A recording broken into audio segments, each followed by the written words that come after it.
It's not too late to make someone's holiday season a special one. Start now as an Amazon Delivery Station warehouse associate to earn some extra money for the holidays. You'd help bring joy to thousands near you by preparing packages and loading them up for their final delivery. With night and early morning shifts available through the new year, you'd also have the flexibility to spend time with your loved ones. To start as a delivery station associate, go to amazon.com/holidaywork. Amazon is a proud equal opportunity employer.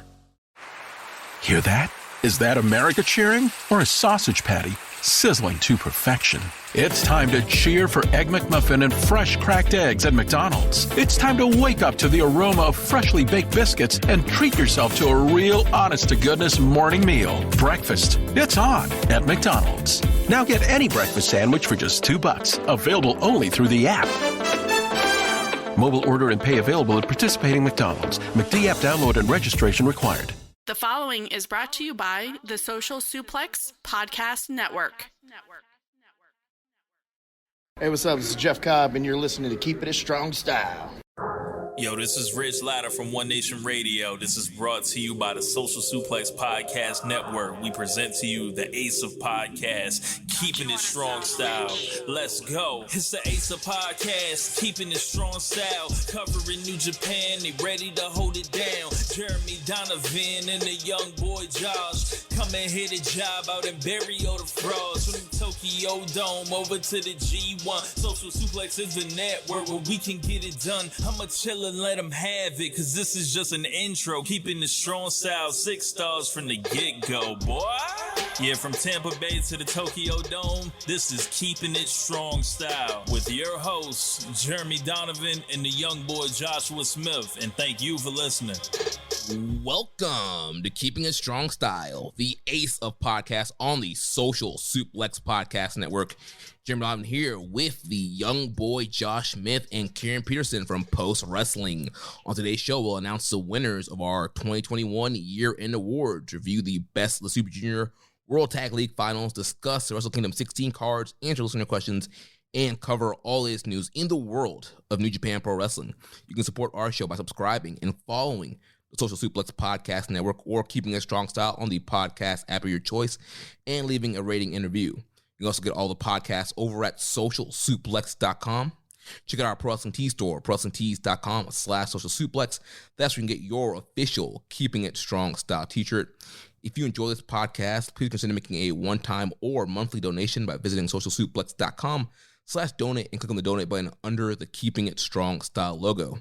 This week's episode is brought to you by the NJPW EXT, the only browser extension for NJPWworld.com with features like dark mode, improved translations and layouts, custom and shared playlists, synchronized viewing parties, and much, much more. It takes NJPW World to the next level. You can visit njpwext.us today for details. Young boy, Karen, how you guys doing? All is good, y'all. It's great to be back. I'm surviving. Well, I'm a little bit under the weather after all the heavy drinking we did the other night for FOH draft. It compromised my immune system, and ship's going down, as they say. Well, speaking of the FOH draft, that is also now available. If you go to socialsuplex.com, banner there on top of the website to link to the FOH draft. It's a pay what you want model. We're suggesting a donation of $5 for the audio. It's 3.5 hours. It's hilarious. It's great stuff. You're not going to want to miss it. Yeah, this is a year where I don't feel ashamed necessarily of anything I said in particular. Most years I come back with some sort of shameful thing that I did. Although for some reason I got really drunk and I just started telling all the subjects to fuck themselves, which, like, for instance, like when it was like we were like shooting on Edge's like run since he's come back, and he himself was not the like object of criticism, but at the end of it I felt the need to tell him to go fuck himself, even though nothing we had been complaining about had anything to do with him particularly. I just like became belligerent and started just attacking whoever it was we were speaking on. So that happened, but you could tell towards the tail end of the show that like I'm done because I just go completely silent and it's just three people talking and you don't hear me for like a good 30 minutes on the show at all. Oh man, it was a long night. I was getting tired toward the end. You can tell Jeremy is drunk, not because of anything he says, but he just laughs at stuff that he normally wouldn't laugh at. Like, I'm telling jokes that no one else is laughing at except for just Jeremy. And they're not particularly good. And I was like, oh man, this man's drunk too. Well, we got a lot of stuff to cover this week and to try and get it all done in 3 hours for you guys here. But first things first, we got a question here from Hawaiian Punch BV. He says, how much convincing was needed in order to bring Karen onto the show, especially after the burial of her boy Yo? It didn't really take much convincing at all. It was like, are you free? Yeah, sure. It wasn't until after I committed that I listened to the show and I was like, we're going to have a good time. Yeah, that was some hot takes last week on Yo. We didn't know if you were going to want to come back on. Oh, you guys know you're some of my favorite guys. And I realized while I was checking out which episodes I had been on, last year for the World Tag League Best of the Super Juniors preview was my first show with you guys. So it's kind of like our anniversary. So nice. Happy anniversary. Happy anniversary. Karenversary. Karen. That was our first show ever? With me. No, I know. I think so, yeah. Oh, wow. I feel like you've been on the show a lot more often and longer. No, I've only been on like 4 times maybe. Wow, that's crazy. Yeah. We talk to each other frequently and we see each other at shows. So it's kind of like... Yeah. Well, let's get started here with the first topic. We're going to announce the winners of our 2021 year-end awards. I'll run through the categories, give the third, second, and first place, and then we can just kind of give just some quick thoughts about the winners and kind of how the voting went in each category. And I think we have some questions about the awards towards the end here. So we'll start off with the big one here, Wrestler of the Year. So coming in third place with 121 points, the quote-unquote real IWGP World Heavyweight Champion, Will Ospreay. Coming in second place with 205 points, one half of the tag team champions, Zack Saber Jr. And coming in first with 570 points, the current reigning and defending IWGP World Heavyweight Champion, the Dragon, Shingo Takagi. First thing I'd like to point out, obviously, Shingo, he ran away with it this year. Many, many accolades thrown his way, winning the title, having 2 stellar, performances in the New Japan Cup, as well as the G1 this year, probably more great matches under his belt than any other competitor in New Japan. But I'd also like to kind of point out something interesting. So Zack Saber Jr. came in second place. That's the highest he's ever done in our award poll voting. And spoiler alert, he didn't win the Gaijin of the Year award, which we'll be talking about later, but he was the highest rated Gaijin in the overall Wrestler of the Year award, which I thought was kind of a unique thing. Yeah, definitely. What do you think, Karen? Well, I'm a huge Shingo fan because he is our actual IWGP World Heavyweight Champion. And he put the company on his back this summer and did all those wonderful things. He earned the MVP award from Tokyo Sports. He is the man. He is the champion. He is the best, and he deserves it.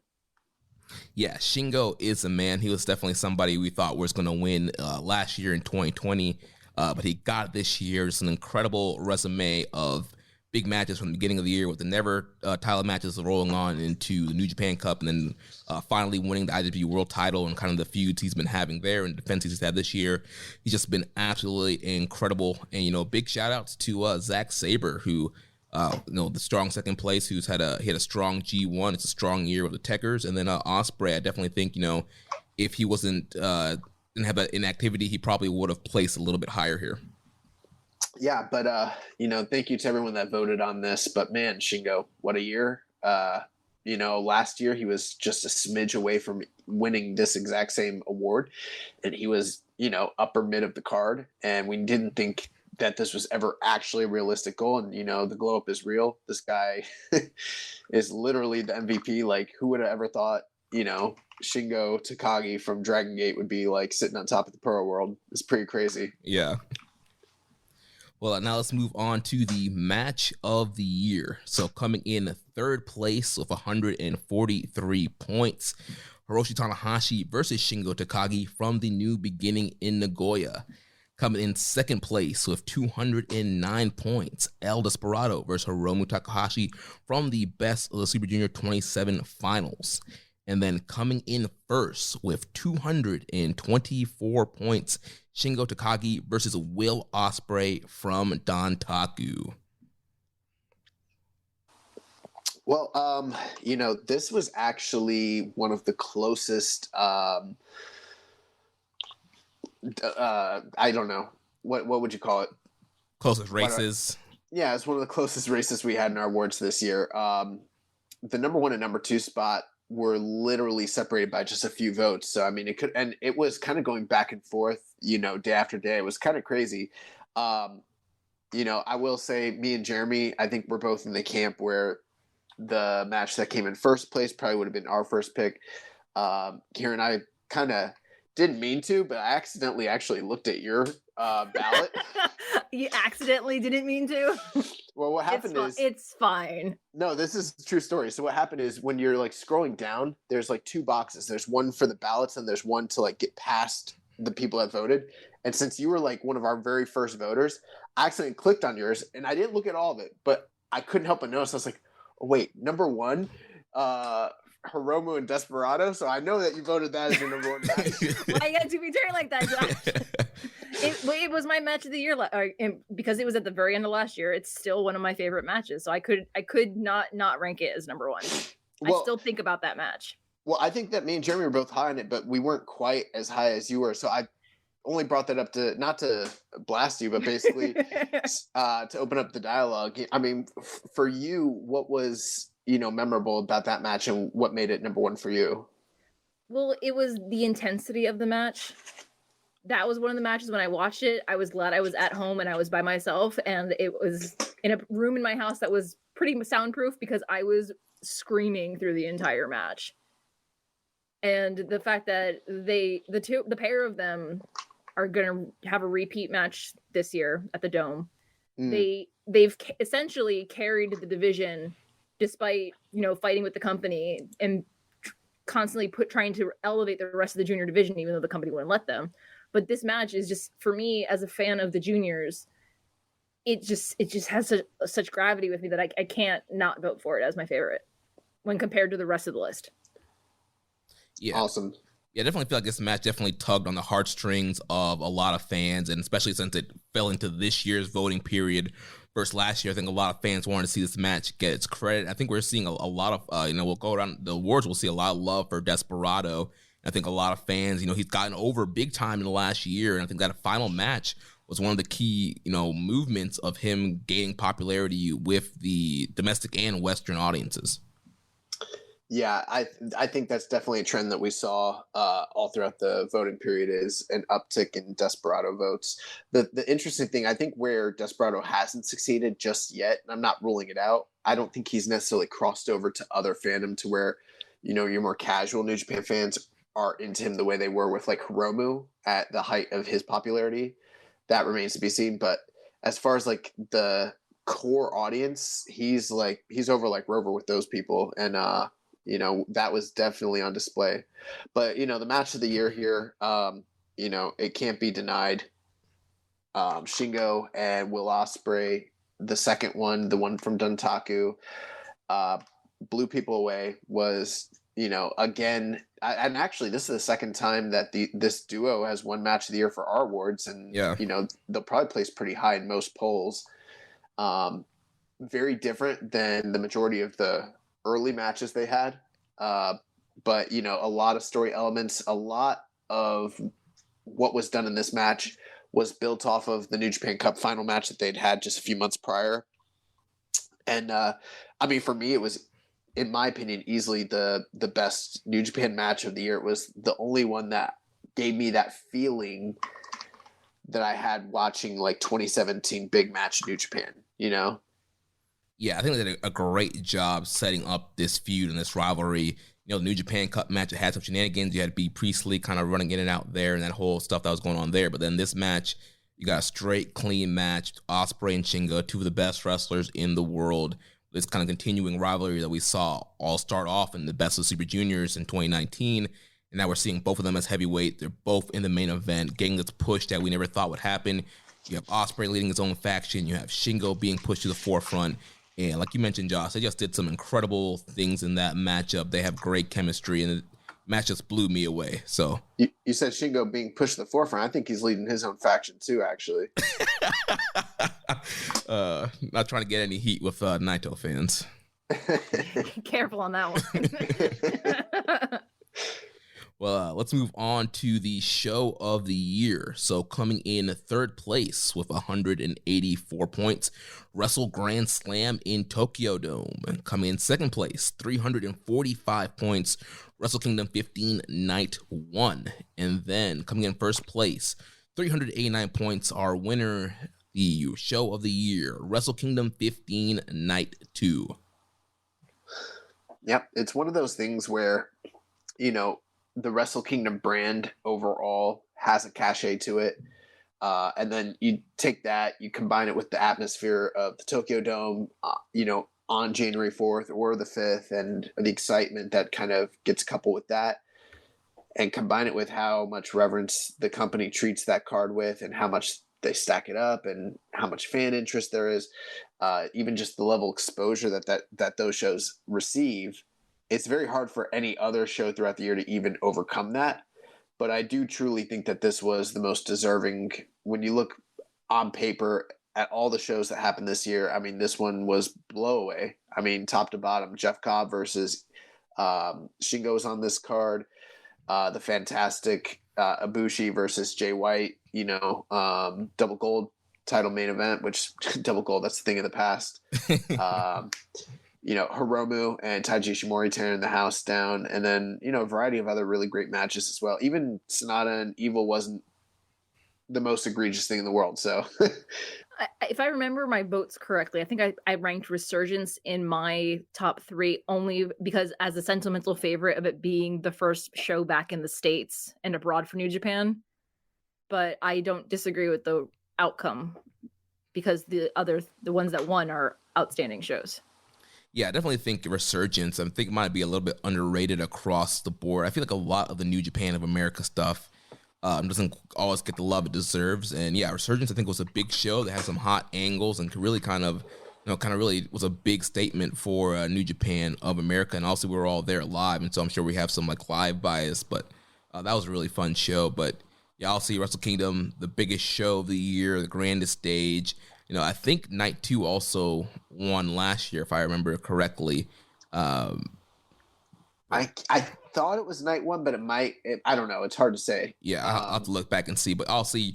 It usually comes down between Wrestle Kingdom and Dominion most years, or what's going to win. Because usually those are the biggest stages, the biggest matches. But like you were saying, Josh, yeah, Wrestle Kingdom 15 just had so many great matches and moments there. And, of course, ending the night with Ibushi beating Jay White and, leaving cemented as the double champion. It was just kind of a celebration of Ibushi all those 2 days, finally winning a double title and then defending it, where so many people thought that Jay could have pulled the upset and, crushed some dreams. But, yeah, Ibushi prevailed, and it was just an overall great night. Yeah, so last year, Wrestle Kingdom 14 Night 2 also won. So that's back-to-back where Night 2 is won. But yeah, I mean, awesome show. Nice. Well, let's move on now to the Jushin Thunder Liger Jr. of the year. So coming in third place with 268 points, a ticking time bomb, Hiromu Takahashi. Coming in second place, 281 points, the Sniper of the Skies, Robbie Eagles. And then coming in first with a whopping 547 points, the current IWGP Junior Heavyweight Champion, El Desperado.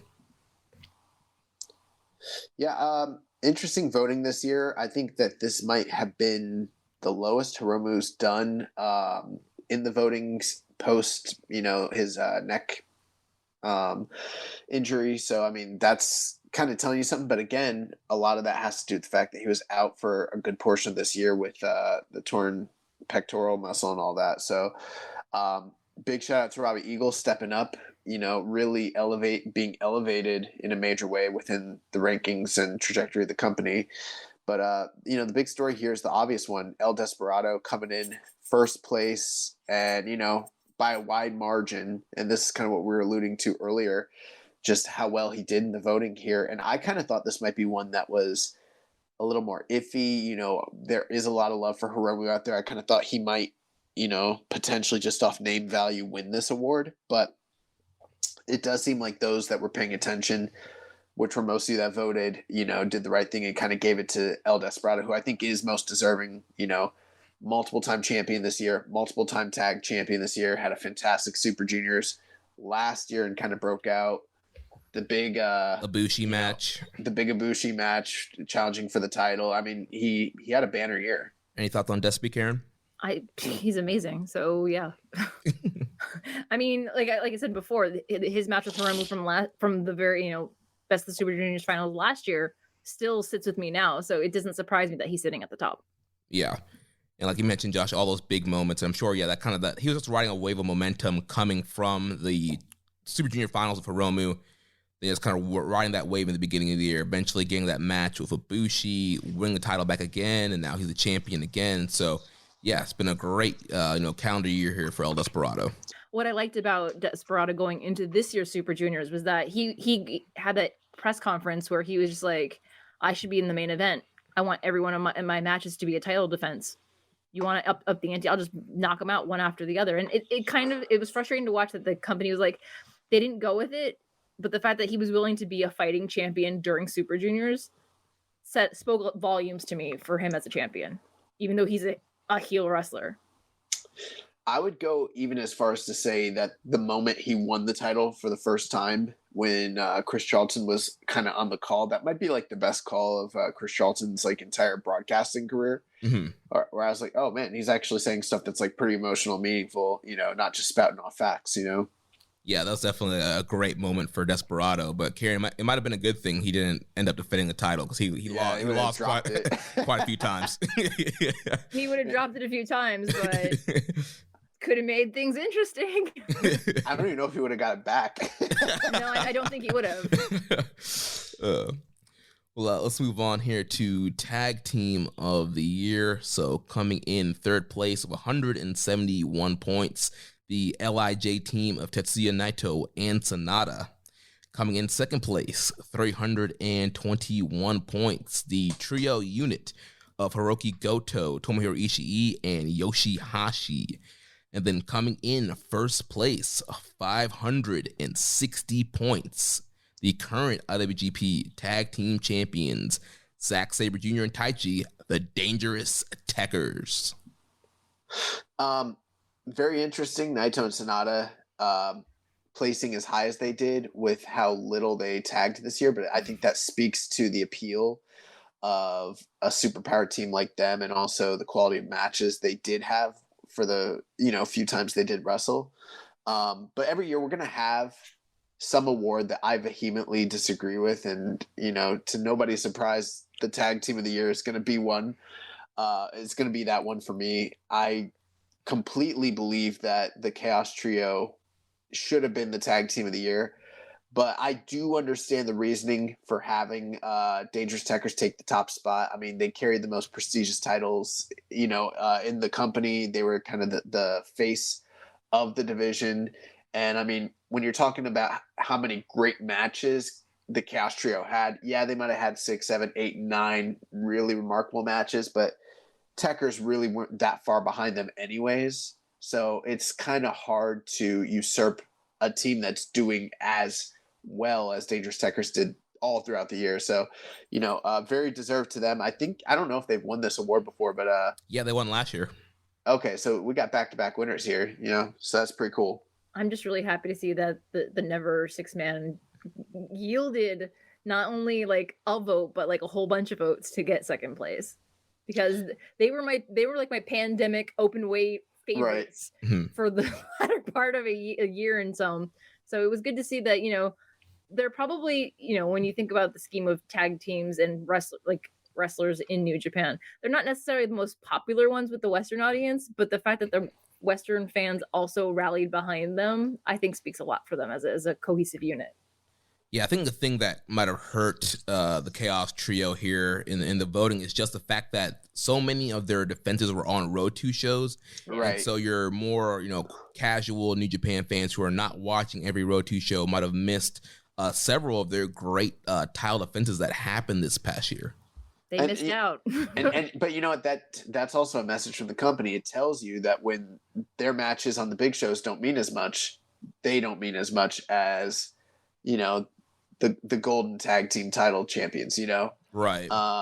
But we've never had a trio do this well in our tag voting. We've never had the Never 6-Man tag team champions do this well. So, I mean, even just coming in second place is probably a pretty big accomplishment. Yeah, so it's a big testament to the work that they've done over the last year. Their huge, 454 day title reign? Something like that, yeah. Yeah, great stuff. So now we'll move on to the Carl Gotch Strong Style Award. So coming in third place with 229 points, Jeff Cobb. Coming in second place, 293 points, the Stone Pitbull Tomohiro Ishii. And coming in first place, 374 points, the Dragon, Shingo Takagi. I just want to see all three of them fight now. Fight each other.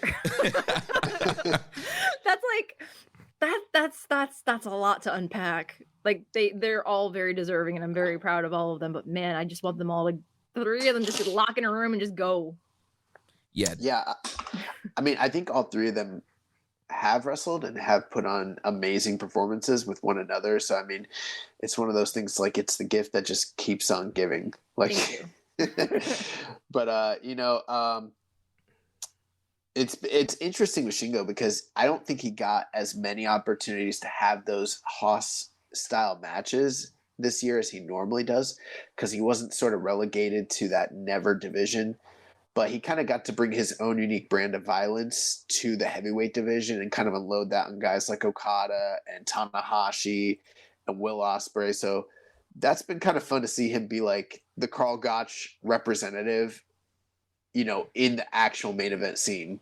Right, especially if you look at his G1, so many of his matches are so hard hitting and just very strong style fights. And yeah, that's just a part of Shingo's style. He's gonna bring the pumping bomber, those lariats, those forearm strikes, and the Yukon lariat. He has so many strong power moves. It's almost impossible for him not to wind up as a nominee here. Yeah, and I mean, he had 2 Fight of the Year candidates with Ishii and with Jeff Cobb just this calendar year. 2 other matches that I think stand out for me with him, and I mean, if we talked about all his matches, we'd be here all day, but the series of matches he had with ZSJ really stand out at the tail end of the year as being kind of just showing the versatility of his style and his violence, Yeah. Karen, any other thoughts on Shingo before we move on? He's wonderful, and he's my champion. He's a badass. He deserves all the accolades that are being showered upon him. He's amazing.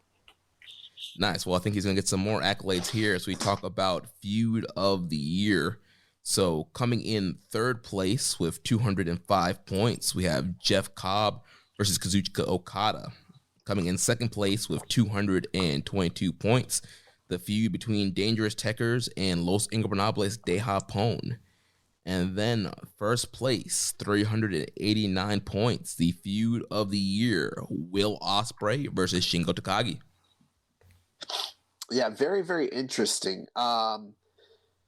Most of these top feuds were pretty much feuds that were kind of just revolving match quality as opposed to personal vendettas and issues and angles and things like that. It seemed like most of the voters kind of just went with whatever series of matches had the best matches, which, if that's the way you're voting, you probably would have ended up with Cobb Okada, Tekker's LIJ, and Ospreay Shingo. Ospreay Shingo is an interesting one in that there's a lot of history there, as we alluded to for Match of the Year. They've had quite a few matches with one another here in New Japan, but it's really taken a different tone ever since Will formed the United Empire, and that kind of shifted everything quite a bit this past year. And I mean, I can't really argue with this particular series of matches. The only thing that's kind of a drawback for me is there was only 2 of them, and it kind of felt like we were maybe getting a third one until the injury and then the hiatus from Will, and who knows what the future holds. But there wasn't necessarily a better series of matches from any other tandem here on this list. I would agree with that assessment. But I'm also now motivated to find my own fake title so I can challenge Shingo for a championship spot at Wrestle Kingdom, because apparently that's all you need is a fake belt. So yeah, I think something that'll definitely help, like the voting here. Obviously, like Ospreay coming back with the quote unquote real world title, because you got a lot of promos back and forth between those guys, and also angles being shot to set up this year's double goal dash. And so we're going to see that rivalry kind of play out towards the end of the year and going into Wrestle Kingdom. That's true. I'm just very reticent about that because we don't know who's actually facing Will Ospreay on night 2, and it could very easily be Okada still. Yeah. So that's my one apprehension, but that might be part of what's also kind of fanned the flames a little bit for people as well. Yeah. So let's move on. Plus, it was like 2 of the best matches of the year. Oh, yeah. Well, let's move on to the Big Van Vader Gaijin of the Year. So coming in 3rd place with 205 points, Will Ospreay. Coming in 2nd place with 336 points, Zack Saber Jr.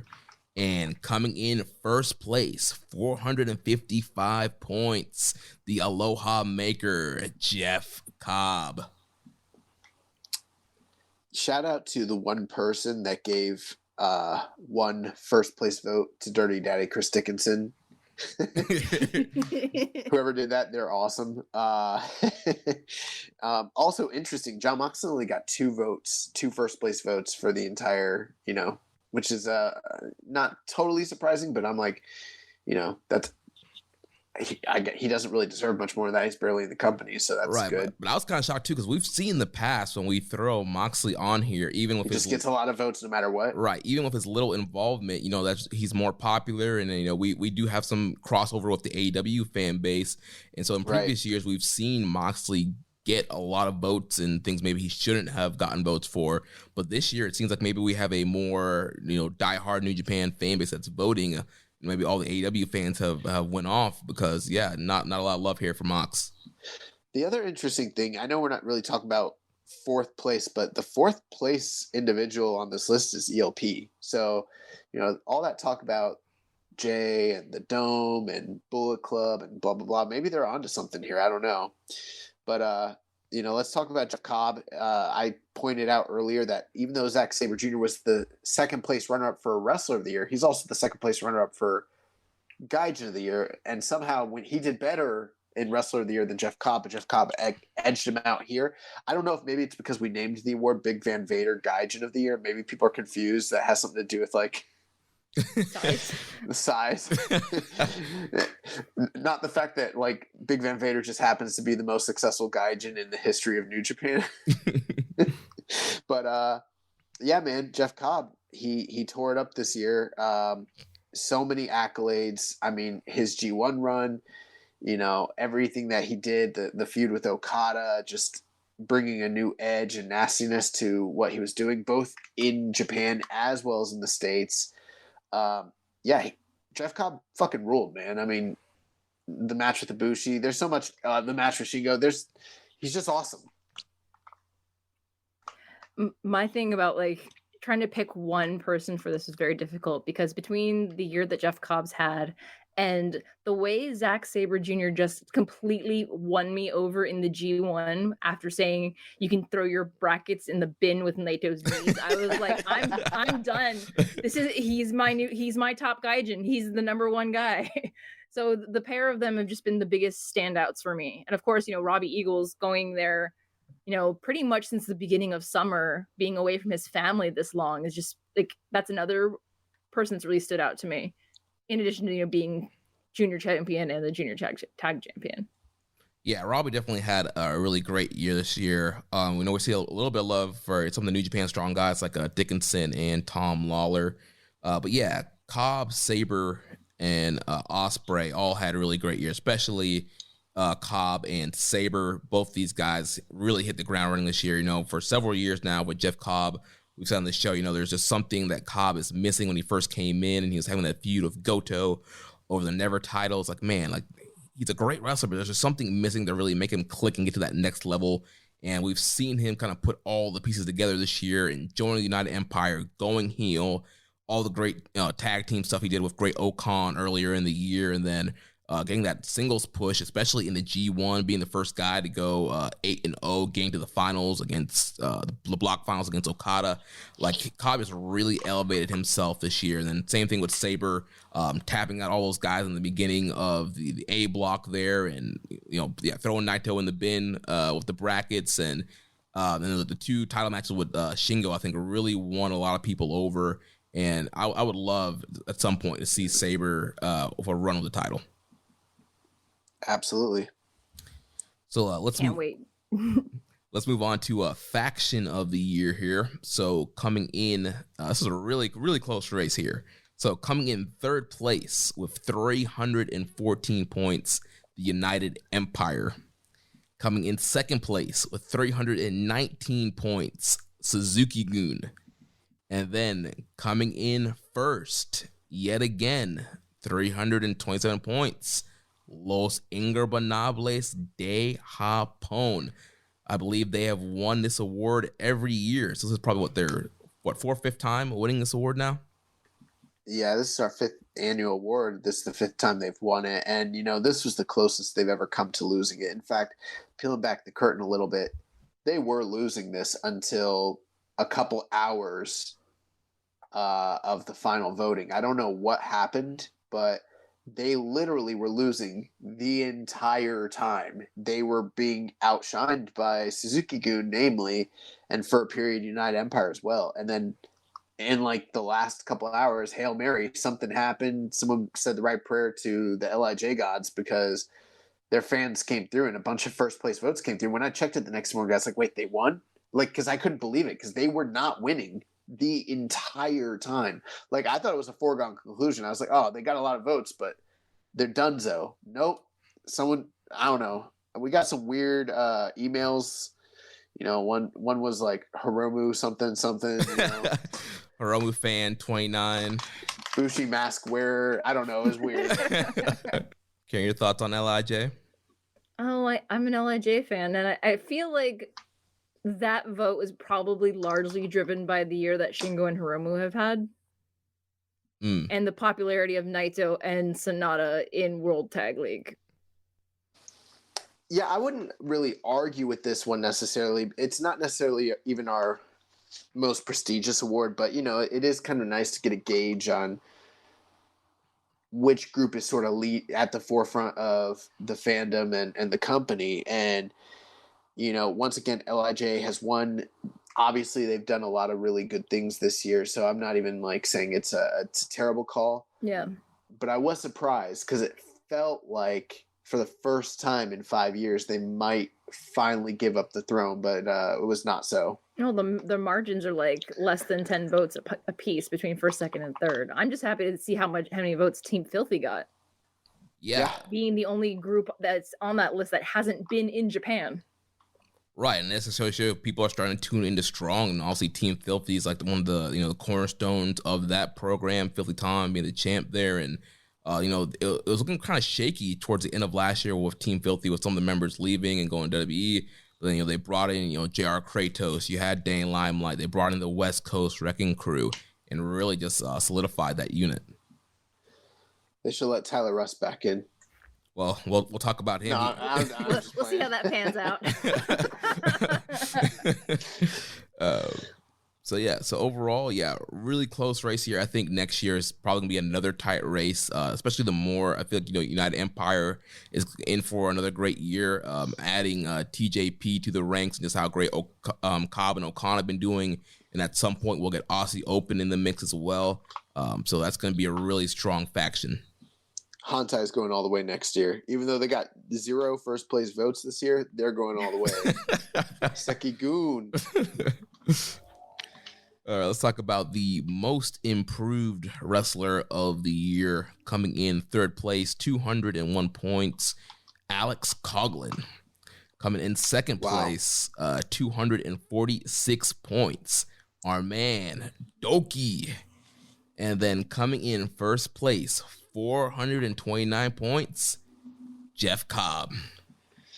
Yeah, I think everyone on this list deserved to be nominated, and not surprised that Alex and Doki did as well as they did. I actually kind of thought Doki would take this particular award.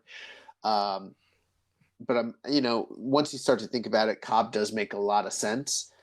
My whole thing is that Cobb, we kind of put him on here not because he improved as a wrestler. He's always been a fantastic wrestler, and I mean, it's not like he's better. You're always getting better, but it's not like he's, leaps and bounds better than he was a year or 2 or even 3, ago. But I think where his improvement comes is where he's slotted within the company, and then also just how he's perceived by the audience. And that must have resonated with a lot of people because they kind of see him, they've seen him turn into this killer and this sort of behemoth juggernaut. And, that's what won him this award, is just his dominance throughout the year. Yeah, the thing about Jeff is that this is the Jeff Cobb many of us who are longtime fans of Jeff have wanted to see for a very long time. So, like, the turning heel glow up, while I didn't agree with him going to the United Empire, it was probably the best move for him career-wise within the company. And I honestly think Alex Coughlin should have been ranked a bit higher, only because of his challenge series is probably one of the hardest menus anyone's had in the company this entire year. Between fighting, has he fought Suzuki? I want to say he's fought Suzuki, but I could be wrong. I don't think so. But he's fought people oh, why am I blanking on this? He fought Josh Barnett, Josh Alexander. The Joshes, that's where I was at. Not you, Smith. The other Joshes. But between he's just had such he is graduating from Young Lion status after this, right?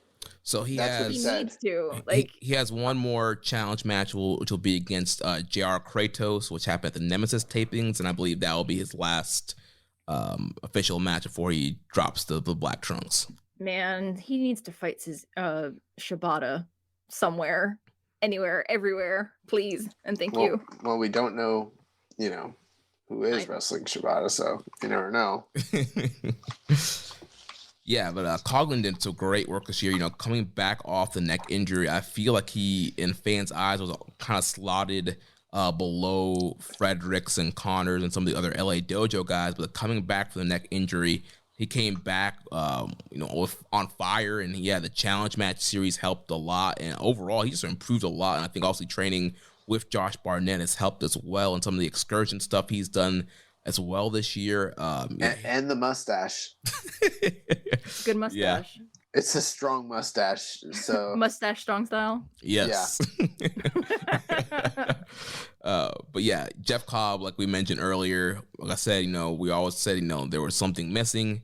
He found the missing pieces. The heel turn was, like you mentioned, Karen, definitely something that was well needed for him, and to show that more aggressive side. And like you mentioned, Josh, again, not really improved, quote unquote, in the ring, a great wrestler, but yeah, definitely taking that next step into being a main eventer, getting world title shots, G1 block finalists. Definitely think we're going to see some more big things for Cobb to come in 2022. So now let's move on to the New Japan of America MVP. So coming in third place with 185 points, our boy, Ren Narita. Let's go. Coming in second place, 290 points, Dirty Daddy, Chris Dickinson.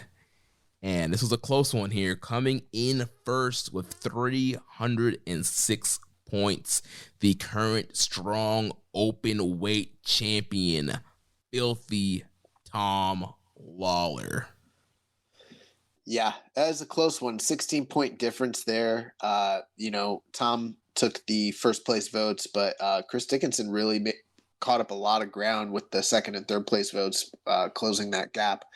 But, I think everyone on here did great this year, but Tom Lawler obviously had to be the most deserving. I mean, he wrestled the most big match main events. He won the New Japan Cup of America U.S. tournament. He was the first inaugural strong openweight champion, defended that title numerous times, been involved in all the big angles, all the big stories involving New Japan Strong, and kind of just carried the brand. And not only carried it, but had fantastic matches the whole year through. Like, I can't think of any match of his where I was like, well, that sucked, So, I mean, he's having good to great performances, and he's hilarious on the mic and sometimes scary on the mic and grimy and filthy. He's awesome.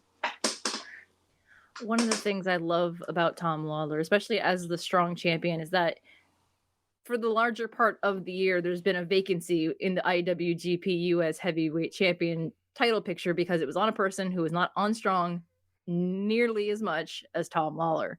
So in my eyes, the strong openweight title was probably the top title. And so, in the matches he's had to defend the title and the build up to all of those matches, including his one with Ren Narita, was really great. Dickinson, can't say enough good things about him. He had a breakout year. It sucks that he's injured, and I hope he gets well soon because I miss watching him wrestle. And my boy Ren, I shamelessly ranked him on this one because I was like, if he's not going to be included in some of the other ones, I'm like, nah. My boy, he's doing the thing. He's turning into Shabata 2.0. Let's go. Yeah, I mean, there was a time period there where Ren Narita kind of disappeared. We didn't know if he was in Japan, if he was in LA, what was he doing? He wasn't on strong. He wasn't on an excursion anywhere. But then eventually he just kind of showed back up, and he's been killing it ever since, having a lot of big matches, a great feud with Fred Rosser. We've seen 2 matches with Tom Lawler. His match with Chris Dickinson was awesome. And just like you mentioned, Shabada 2.0, the aggressiveness that he's been bringing to the ring has been great. And then, Dirty Daddy and Filthy Tom, I mean, 2 new additions to Strong and the U.S. roster. Great pickups here from New Japan. Chris Dickinson, obviously a guy who's been killing it on a lot of indies and GCW, Beyond Wrestling, but really hasn't had that mainstream attention yet. And so he's getting it here in New Japan, and he had a great title match against Filthy Tom. Again, the aforementioned Ren Narita match, and this is the Suzuki match, which is absolutely credible towards the end of the year here in Philadelphia, was great. But yeah, Filthy Tom, man, this guy, just defense after defense, winning the New Japan Cup, like you mentioned, Josh, winning the Strong Openweight Championship, and then just some good old school pro wrestling booking with the way he wins matches and who his next challengers are going to be. The defenses, we've seen Fred Ross this past weekend, and Dickinson and Narita, Kojima. He's just been defending against everybody and anybody, and he's just been the top star on Strong and been kind of the face of the promotion this year. Nice. So with that, let's move on to the newcomer of the year. So coming in third place with 261 points, the aforementioned Filthy Tom Lawler. Coming in second place with 318 points, the Dirty Daddy, Chris Dickinson. And coming in first place with 441 points, United Empire's Great O'Khan. Yeah, really happy to see Great O'Khan kind of get the recognition here. We've been waiting for I've even forgotten, what was his name before? Okada? No. Oka. Oka. God, what's wrong with me? Like Tomoyuki Oka. Like, we fucking loved him, and he was gone for all that time, and we were hearing all the bad reports, and we weren't so jazzed about him coming back. And then he came back, and we were like, I don't know if I'm feeling this. But as time has gone on, I really feel like he's found his character, he's found his voice, he's found his way in the ring, and kind of shown a multitude of different facets of his game, whether it be, comedy driven or character driven or technical based or brawling or what have you. He kind of can do it all. And I think that there's, the future is very bright for him. And it's great to see Tom Lawler, Chris Dickinson, some of these guys get some love. But I mean, Okan was literally like just debuting at the tail end of last year's awards and has had a full year in Japan to really make his presence felt and to pick up big wins over guys like Naito and have matches with Tanahashi, Okada. So, I mean, I don't feel like anyone else has had the same level of presence and effect throughout the company on this list the way that Okan has. I would second everything Josh just said, especially with the absence of Ospreay from the summer. Okan stepped into that role, and as far as I'm concerned, he's the leader of the United Empire because he was the standard bearer. He was, he was putting over everybody that he worked with Jeff Cobb, with Hanare. He's been working, cutting all the promos, doing all the things, leading the group in the absence of its actual leader. So he's like at the top of the list where he deserves to be, honestly. Yeah, I love that Gray Okan is getting the win here. There's been so many detractors against him and a lot of people who they don't like the gimmick or they think he's a bad wrestler, but I think he really broke out this year, especially his G1. He had a really good G1 with those main events that he had against some of the top guys. And like you mentioned, Karen, just really kind of coming into his own, kind of like the mouthpiece of the United Empire, those promos that he cuts without the mic, and a lot of great character work. Really found himself in ring. Something interesting I want to point out with the second and third place, kind of like you mentioned earlier, Josh, in Wrestle of the Year and Gaijin of the Year. In Wrestle of the Year, Zack Saber Jr. placed better than Cobb, but in Gaijin of the Year, Cobb placed better than Saber.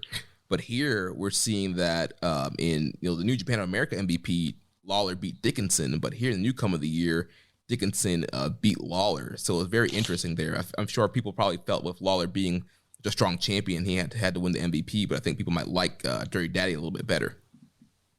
Interesting. Well, congrats to Great Okan on being Newcomer of the Year. So now we will move on to the Fighting Spirit Award.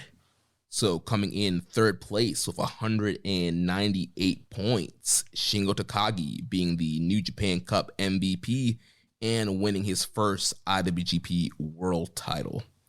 Coming in second place with 211 points, Desperado's breakout year. And then coming in first place, 288 point, Shabata's first match in 4 years. Yeah. A lot of moments. Shingo had a lot of moments this year. Desperado had a lot of great moments, but it's hard to argue that anybody had as emotional or meaningful a moment as Katsuyori Shibata did when he returned unexpectedly, unannounced at the New Japan Cup Finals. And I mean, the moment you heard like the freaking riff of his music come on, I was like, wait, what? What's going on? And like, I thought he was coming out to cut a promo or something. And then you see he's in like trunks and, has a towel on and he's shirtless. And I'm like, oh my God, is he about to fucking wrestle? And, it was unexpected. First time in 4 years. Just an incredible display of, sportsmanship and competition between him and Zack Saber Jr., arguably the best technical wrestler in the world today. So, very deserving. And like we've talked about this on the show, every year that he somehow gets on the Fighting Spirit Award list. And yeah, he took it this year and he deserves it. For me, when I first started watching New Japan, it was shortly after his injury. So one of the first shows I remember watching was when he cut his "I'm Alive, That's All" promo. Yeah. And I was like, why does this feel so heavy? And why is everyone crying? And then like I went back and learned about it. So like that was a very big experience for me because I missed all of Shibata's time in New Japan. I've only ever known him as the coach. I've never seen him. I mean, I've gone back and watched his matches, but I've never seen him wrestle in live time until this match with Zack Saber Jr. And I was ugly crying into my coffee. I was like, this is amazing. Because he and I are the same age. So it's one of those things where it's just like, just when I think in my life that, things are going wrong or whatever, and I can't, come back from it. This man came back from a subdermal hematoma and is like still chasing his dream. So like the fact that it was like, I looked at this list and there really isn't anything that could have beat it in my mind. Yeah, such a huge moment there. Just kind of the biggest OMG moment of Shabada coming out, and definitely, like you guys have said it all there. It was a big moment, and Shabada definitely earns the Fighting Spirit Award here. So now we'll move on to the Young Boy of the Year award, the Joshua Smith Award, as they call it here. So coming in third place with 285 points, Yota Tsuji. Coming in second place with 369 points, Yuya Uemura. And with the close race here with the big win, 407 points, first place, Alex Coughlin. Yeah, this was another one of our tight races. And, for a while it looked like Coughlin was going to win. I think at no point did he not have the most first place votes, but there was a period where it looked like Uemura was not too far behind in first place votes, and then he was edging him by a pretty large margin in the second place votes. And I was like, oh man, I think Uemura is going to like sneak it out, even though he's, he doesn't have the most first place votes. But in the 11th hour, people start voting. We always get a late surge, and a lot of Alex Coughlin first place votes piled in and kind of just clinched it for him, and very well deserving. I've said it on the show, ever since he came back, he's just grown by leaps and bounds to the point where I like him better than I do Carl Fredericks or Clark Connors. And I wouldn't have said that when they first hopped on the scene, but the way he wrestles, the way he carries himself, his physicality and intensity, he's Josh Smith Pro Wrestling, so I'm a big fan, and I'm glad even though I love Tsuji and Uemura, I'm glad to see him kind of get the recognition he deserves. I agree completely. Personally, I'm hoping that Alex Coughlin finally graduates because it's past time for him. But I am very thrilled to see Yuya on ranked this high on the list, because when it comes to the young lions that I've followed in the last 4 years, him and Narita are my two absolute favorites. So the fact that he's gotten over this well with only being in the States for less than half a year is outstanding to me. Yeah, I think the thing that kind of blew me away was just, the fact that he's been mainly in the States. He's been on Strong, and we've seen in other categories, some of the New Japan America stuff didn't get the love it deserved, but clearly people were zoned in on Coughlin's Challenge Series and the work that he's done this year, and beating out Tsuji and Uemura, who had a really great year before they went on excursion. Plus his work outside of the company too. Yeah, a lot of the excursion stuff he's been doing, Bloodsport. He's been in the UK. So a lot of great stuff here for Alex Coughlin. Young Boy of the Year, Alex Coughlin, well deserved. So now the Strong Style Fight of the Year, one of our favorite categories here, coming in third place with 139 points. Great Okan versus Kota Ibushi from the G1.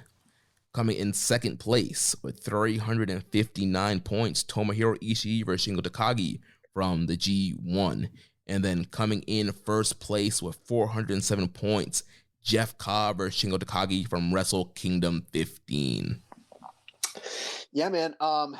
When this year started and that match occurred and people were throwing 5 stars at it, I was a little apprehensive. And I was like, it was really, really good. But I mean, we're just in January. I mean, everyone's hopping on this bandwagon too soon. There's going to be a lot of stuff that outdoes this year. And boy, was I wrong. There was not much that even came close to the amount of physicality that we got in what was that match? 15 minutes, I think. Around there, yeah. It was around that era or, time limit, whatever.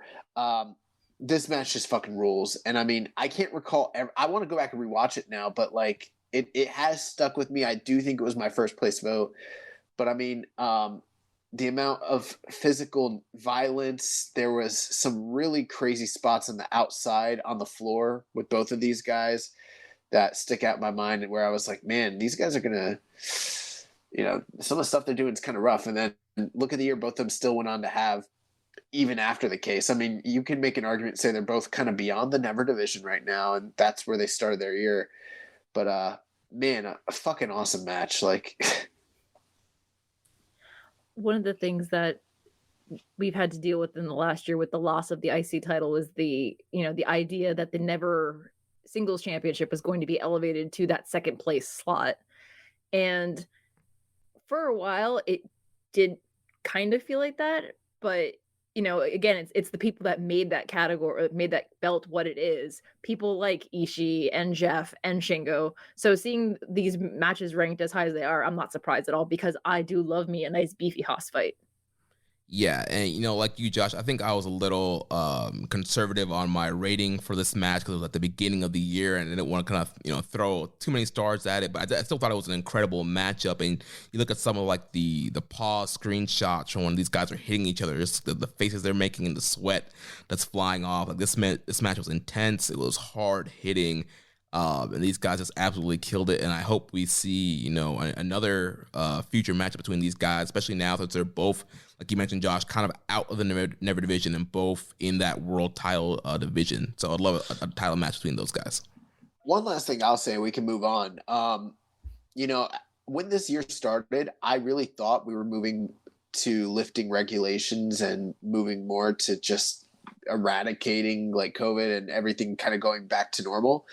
And so in my mind, I was like, man, we need more Ibushi, Jay White, Ibushi, Naito style matches, in the future. But since that really hasn't happened, I would have rather this year if they'd like kind of audibled throughout the year and given us more, freaking Shingo, Jeff Cobb style matches, like more to the point, short, just fucking hit each other. Let's get it in. Instead of these long, arduous epics that they really haven't, moved off of. And so I think even now at this point, this match resonates more with me than it did a year ago, if that makes sense. Yeah. The only other point is that people kept getting injured this year. So the people that have those long epic matches like Ibushi and Naito were taken out of play. Even Ospreay was taken out of play. So it's one of those things where, longer matches isn't necessarily the best in my mind anymore, because it's hard when you see so many plans hinge upon one or two people and then one of them gets hurt. And then all of a sudden everything just either feels like an afterthought or it's all slapdash trying to figure out a plan B because there was never a plan B to begin with. Yeah, agree. So let's move on to the junior match of the year. Coming in third place with 177 points, El Desperado versus Hiromu Takahashi from the 11-18 Best of Super Junior 27th show. Coming in second place, really close here, 179 points, Hiromu Takahashi versus Robbie Eagles from Wrestle Grand Slam in MetLife Dome. And then first place, 426 points, El Desperado versus Hiromu Takahashi from the Best of the Super Junior 27 Finals from December 11th, 2020. I just want to start off by saying all the people that voted for those matches in the second and third spot over Hiromu versus Doki are smoking rocks. Okay. But in all seriousness, we already know how fantastic this match is. Obviously, it was our second highest rated match of the year for these awards. And I think that's the highest a junior match might. No. It's not the highest a junior match has ever done. But I mean, it's very, very high. And,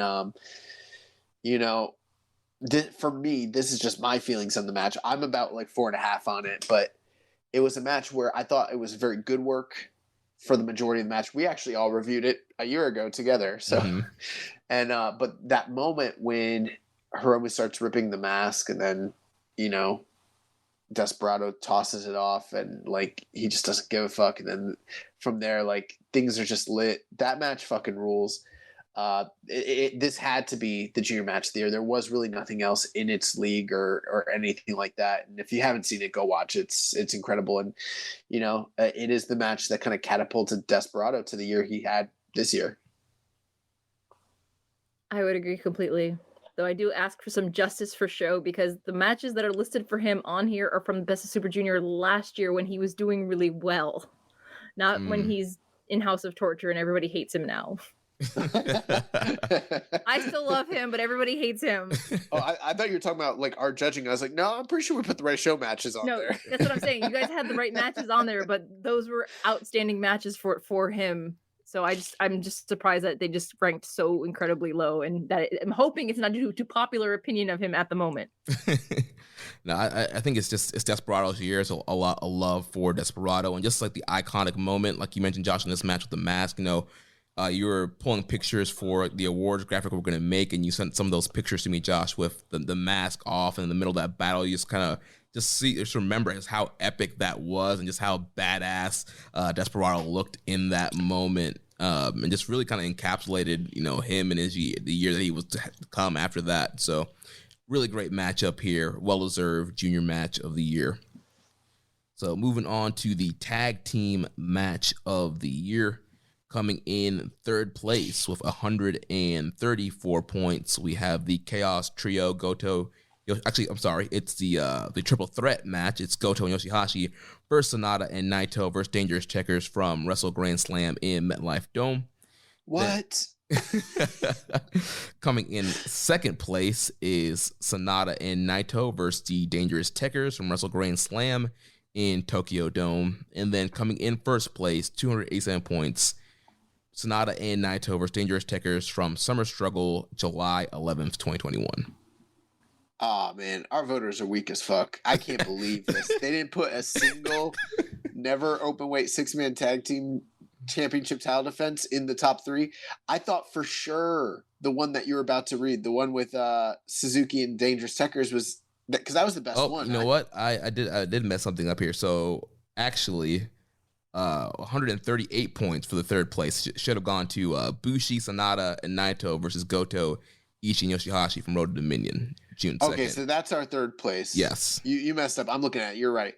Okay, at least there's that. Although I still disagree. I like the Tekkers Suzuki one better, but that's fine.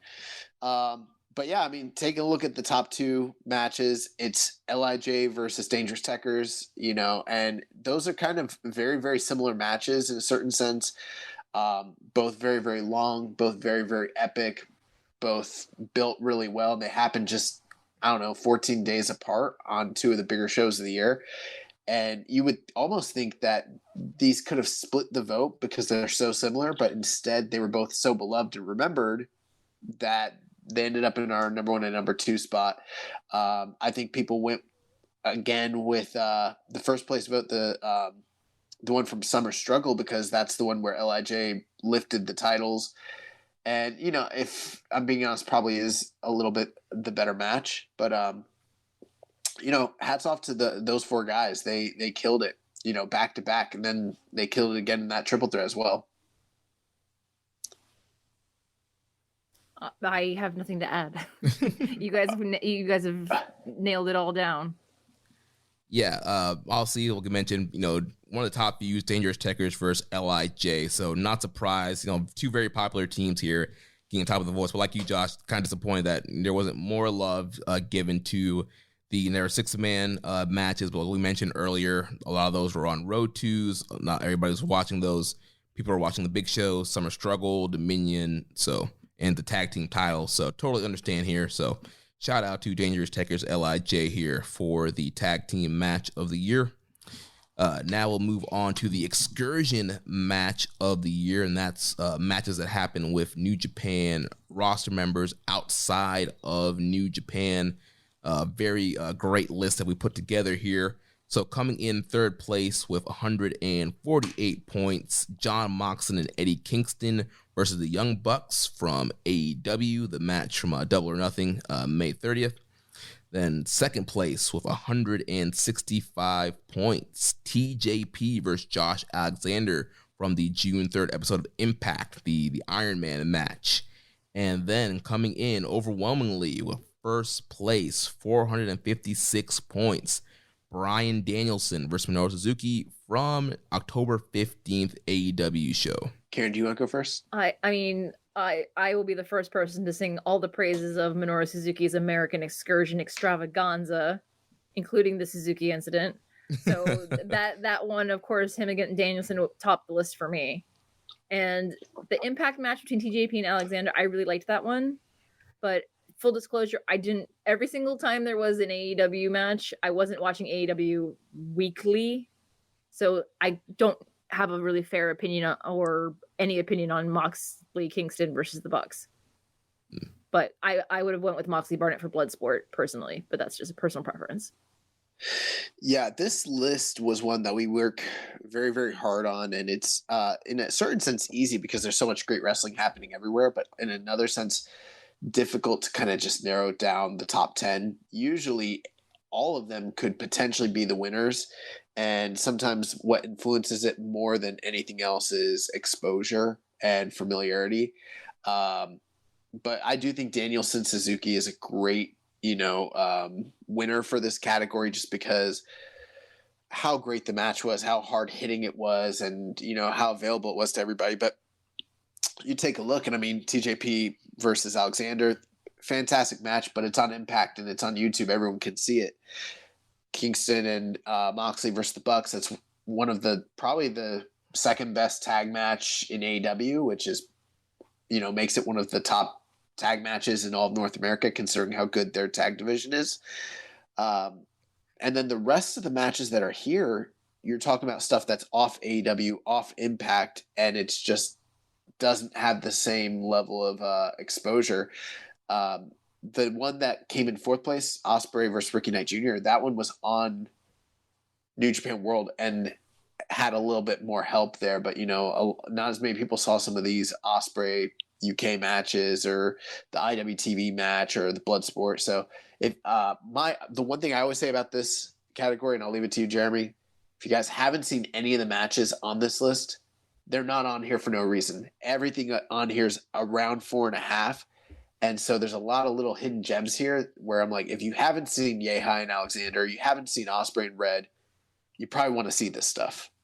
Yeah, so a list of great matches. I was surprised to see how well TJP and Josh Alexander did, but yeah, it's on Impact. The match is also on New Japan World. Danielson and Suzuki was just absolutely incredible. And, the availability, like you mentioned, Josh, it was free on YouTube. We got the full match, no commercial breaks. Just hard-hitting, awesome action. So a match, we would never have guessed we would have gotten in 2021, and it was absolutely awesome and definitely deserving of being our excursion match of the year. There's that too, the dream match quality of it too. So, excursion match of the year, Bryanson and you catch me? Yep, Bryanson. Bryanson and Suzuki. No, it's because James Boyd from One Nation Radio, he always calls him Bryanson. So I've adopted that now. He is now Bryanson. All right, we have 2 award categories left here. So second to last, we have our Angle of the Year. So coming in here at third place. See, I did not list out the rankings here. So third place, we have 40 points. Team Filthy turning on Dirty Daddy. Second place, we have Jeff Cobb lying about leaving Japan and attacking Okada. And then first place with 109 points. Oh, actually, I was like, you're reading this wrong. I was like, point of contention. Sorry. You want me to read these off because I've got them here. Sorry, because my iPad was messing up, so I was reading off my phone and it cut off. Sorry. Let's do I was like, what are you doing? I was like, those are not what you have listed here on the those Google point totals Doc. don't even make sense. Let's try that again. So Angle of the Year coming in third place with 139 points. Ospreay claiming to be the real IWGP World Champion. Coming in second place with 162 points. Show attacking Yo and joining the Bullet Club. And then coming in first, 442 points, the Shabada exhibition match. So we've already thrown roses at the Shabada return. Obviously, an incredible moment, and it's very, very deserving here. I'm a little, and no disrespect whatsoever, because I don't want to disrespect Roppongi 3K, but I was surprised, considering how many angles there were, to see this much investment and love kind of thrown to the show Yo turn. Especially when I felt like it was it was done well, but I felt like they were kind of telegraphing it so much all throughout the tournament, with them just kind of going on this losing streak. But I feel like for those that are paying attention, that maybe invested them more. And then once they did break up, because people do love Roppongi 3K, it was like, oh, fuck, If I may.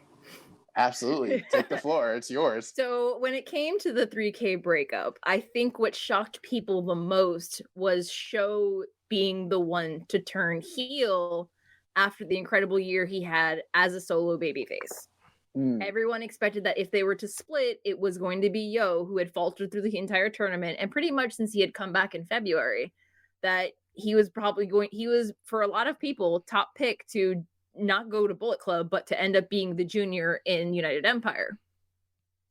So when Yo came back and fell apart, and it ends up being Sho, the one who decides to turn everything, I think the swerve in that is what got everyone. Because when when they sent Sho to GLEAT and he throttled their champion in the main event of their own show, and he was the one who got the Weekly Pro Wrestling cover instead of a promotion that just launched and invited him as a guest, it was this whole big to-do. So I feel like, yeah, is Bullet Club the best place for him? Maybe for the time being, yeah. But I think I'm actually very happy to see that they ranked this high. But yeah, Yo coming back, that they could have done better with that. Yeah, I definitely think y'all see a lot of investment over the year over Roppongi 3K, but a lot of great angles here. But when you have Shabada coming back after 4 years, it being a complete surprise, like you mentioned earlier, Josh, the music's playing and you have no idea what the heck is going on, and it did a great job, keeping that a secret, making it a big surprise, and just a little 5-minute exhibition. Like it's hard to beat an angle like that. Yeah. And with it not even being like a real true official match, it did have sort of an angle aspect to it, and it's a precursor for things to come, which we're going to talk about here in a little bit. Yep.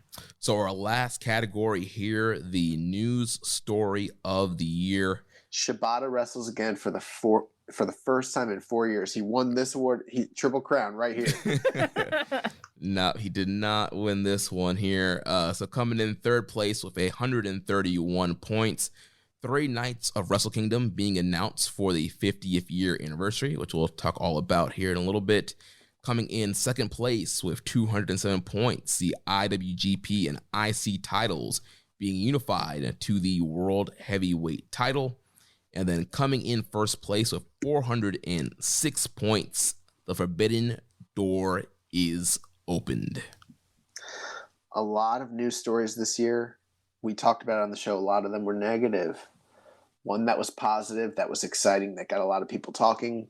The Forbidden Door being opened. I think in a lot of people's minds, that moment when Kenta showed up on AEW is probably what they're referring to. But I mean, it kind of goes beyond that. I mean, we've seen instances of them kind of partnering and working with Stardom and GLEAT, like she mentioned, and MLW and Impact and AEW, obviously, and a variety of GCW, just a variety of different promotions that a year or two ago this kind of would have been unthinkable. So it's a really exciting prospect, the idea of just interpromotional, whether it be cross branding or talent trading or whatever that may be. And now obviously with the Noah show, we'll talk about that, but that was very exciting last week, and now maybe not so much, but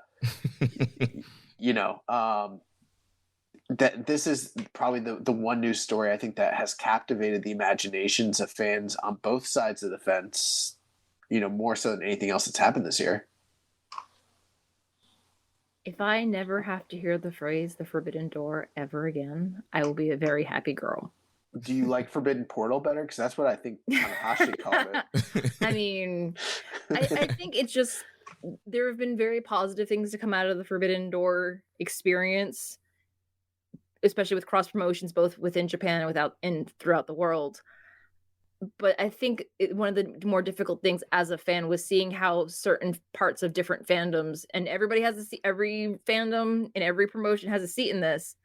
Some people got really nasty that their fantasy booking of the Forbidden Door was the only way to go about it, which would made it very hard to enjoy just watching the wrestling and all the cross promotional activity. Right. I mean, it has its good points and its bad points, but at this point, going into 2022, the door is not forbidden anymore. It's a toll gate. It's open for business. They've got their shingle out front, and everyone's working with everyone, and that's great to see. But it's also one of the things that people, I hope, understand that part of the Forbidden Door isn't just, booking dream matches. It was an economic necessity for many of these companies, both in Japan and here in the States and abroad. That talent exchange is what helped keep many promotions, especially smaller ones, alive during this time. Yeah.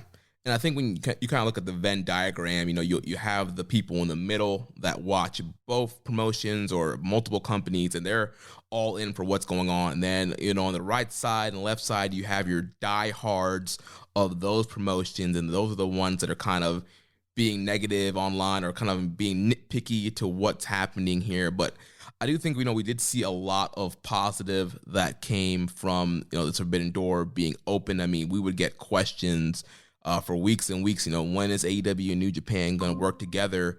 During the pandemic, when New Japan was off, we did a special episode of Josh and I, we each booked dream cards for New Japan versus AEW. So, I mean, it was definitely a big talking point, something that hardcore wrestling fans really wanted, and we finally got it this year. So, Here. So Forbidden Door is open. That is the news story of the year, and that is going to do it for the awards. But we got a couple quick questions here from our listeners. Yep. So first from Reddit user Baseball, he says, awards talk. What were the biggest surprises during the voting? What are you pleasantly surprised by, and what things do you straight up disagree with the listeners on? Well, I'll start. The biggest surprise during the voting was, in my opinion, how close a few of the different categories were.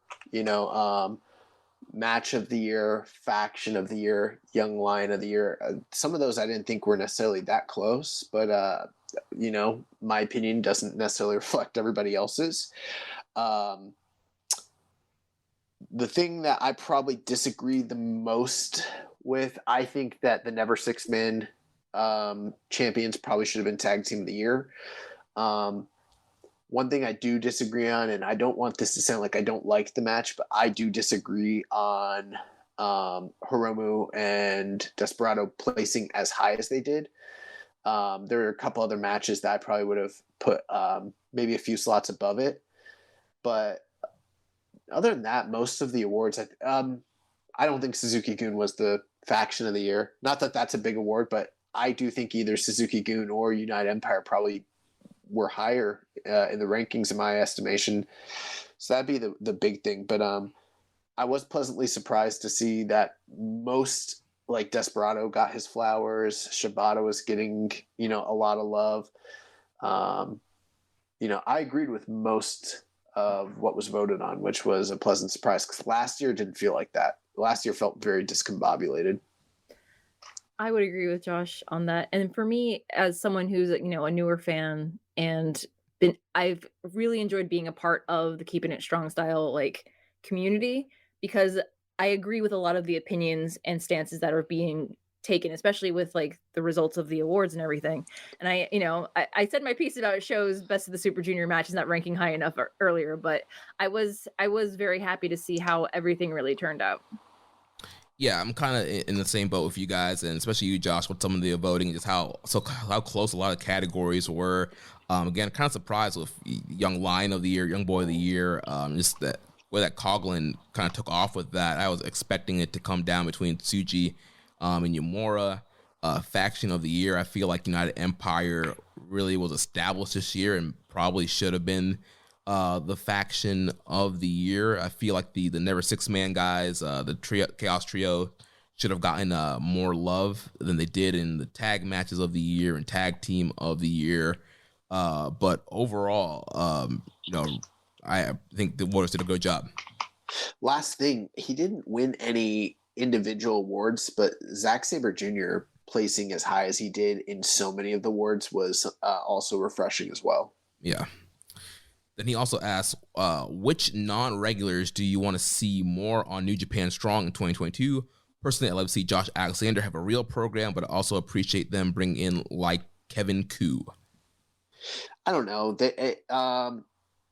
That one's hard to say because, I mean, with Ring of Honor going on a quote-unquote hiatus, the door's really open with all the firings from WWE over the past few months and all those non-competes getting ready to come up. Plus, again, I don't want to say what's a better word for forbidden? Is there a different word I can use instead of forbidden? It's not forbidden anymore. It's just the door. The door's open. With the disallowed portal being open, there's any number of guys that could potentially come. So, I mean, that's a hard question for me even just to narrow down because it feels like New Japan Strong is this one sector where things are open, where people from all walks of life and walks of wrestledom, whatever you want to call it, can come and compete, which is kind of cool. I know he's still sitting out his non-compete, but if they can ever make it happen, I would love to see Shane Haste join up with Jonah Rock and eventually Mikey Nichols and reunite TMDK. Because while TMDK was big in Noah, 2 of the 3 guys are now in New Japan, either whether it's Strong or Chaos proper. So. Yeah, and we've seen a lot of teases from all 3 of those guys on Twitter about that unit possibly reforming. For me, there's just one name that I would love, if I had to just pick one for 2022 that I want to see on Strong, and that is Dragon Lee. Oh, I thought you were going to say Bryan Danielson. I'm kind of surprised. Well, I'm just thinking of somebody who could realistically be on like multiple episodes and be in programs and be in matches. Dragon Lee, he finished up with Ring of Honor, doesn't have any titles there with him anymore, and so he's a guy. Would be another one. Yeah, I would love Bandito. But Dragon Lee's a guy. He mainly signed with Ring of Honor because he wanted to stay with New Japan and do the partnership. And so now that Ring of Honor is kind of out of the picture, I don't see why we don't just get Dragon Lee on Strong. Hear, hear. Then last question here from Wiz Factor. He says, if you could turn heel for a day and overturn one of the fan votes of the Kiss Year-End Awards with your own pick, which vote would it be? Well, I'm a heel every day, sir. So, and I would change the tag team of the year.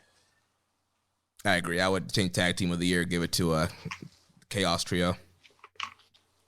It's not too late to make someone's holiday season a special one. Start now as an Amazon Delivery Station warehouse associate to earn some extra money for the holidays. You'd help bring joy to thousands near you by preparing packages and loading them up for their final delivery. With night and early morning shifts available through the new year, you'd also have the flexibility to spend time with your loved ones. To start as a delivery station associate, go to amazon.com/holidaywork. Amazon is a proud equal opportunity employer. Are you good at guessing what people want? This year, stop guessing and give them what they want. From burgers to video games to ripped jeans. They pick their gift from some of their favorite brands with a choice gift card from giftcards.com. It's genius. See, I'm biased because my Roppongi 3K bias will come out because I'll either say that Show attacking Yo is going to be the angle of the year, or where was the other one? Or Ren Narita is going to win everything. So I love me some Ren Narita.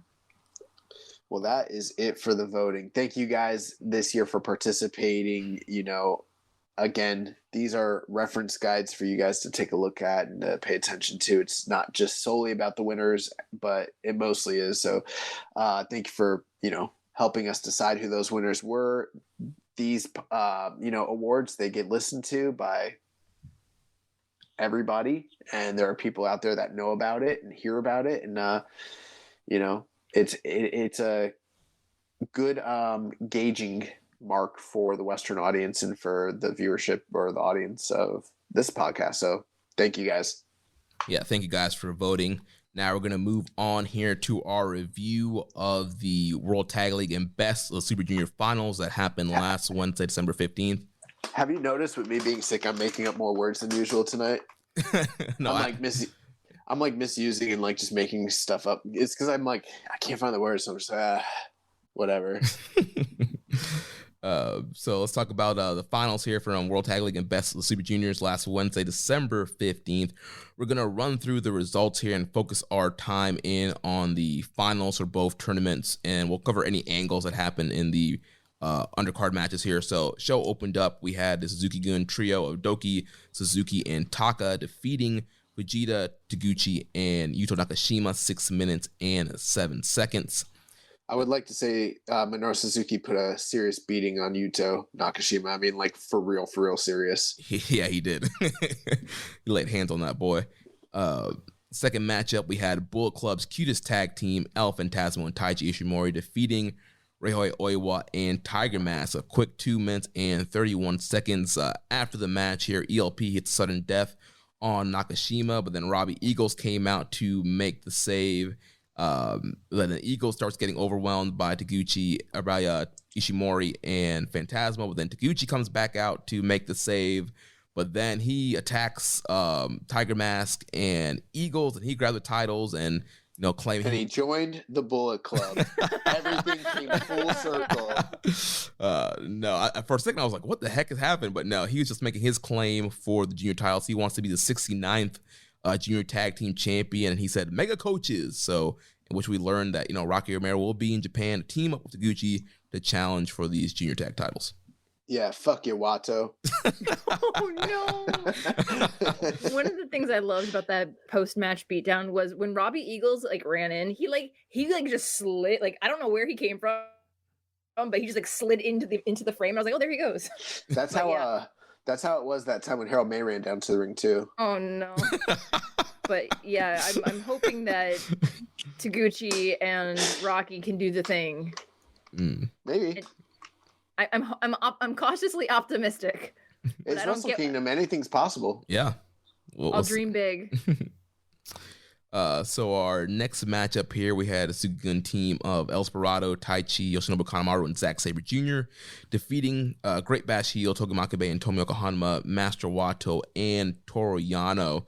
So towards the end of this match here, Saber had Hanma in a submission, and Kanemaru spat the Satori Surprise Whiskey at Yano to stop him from making the save.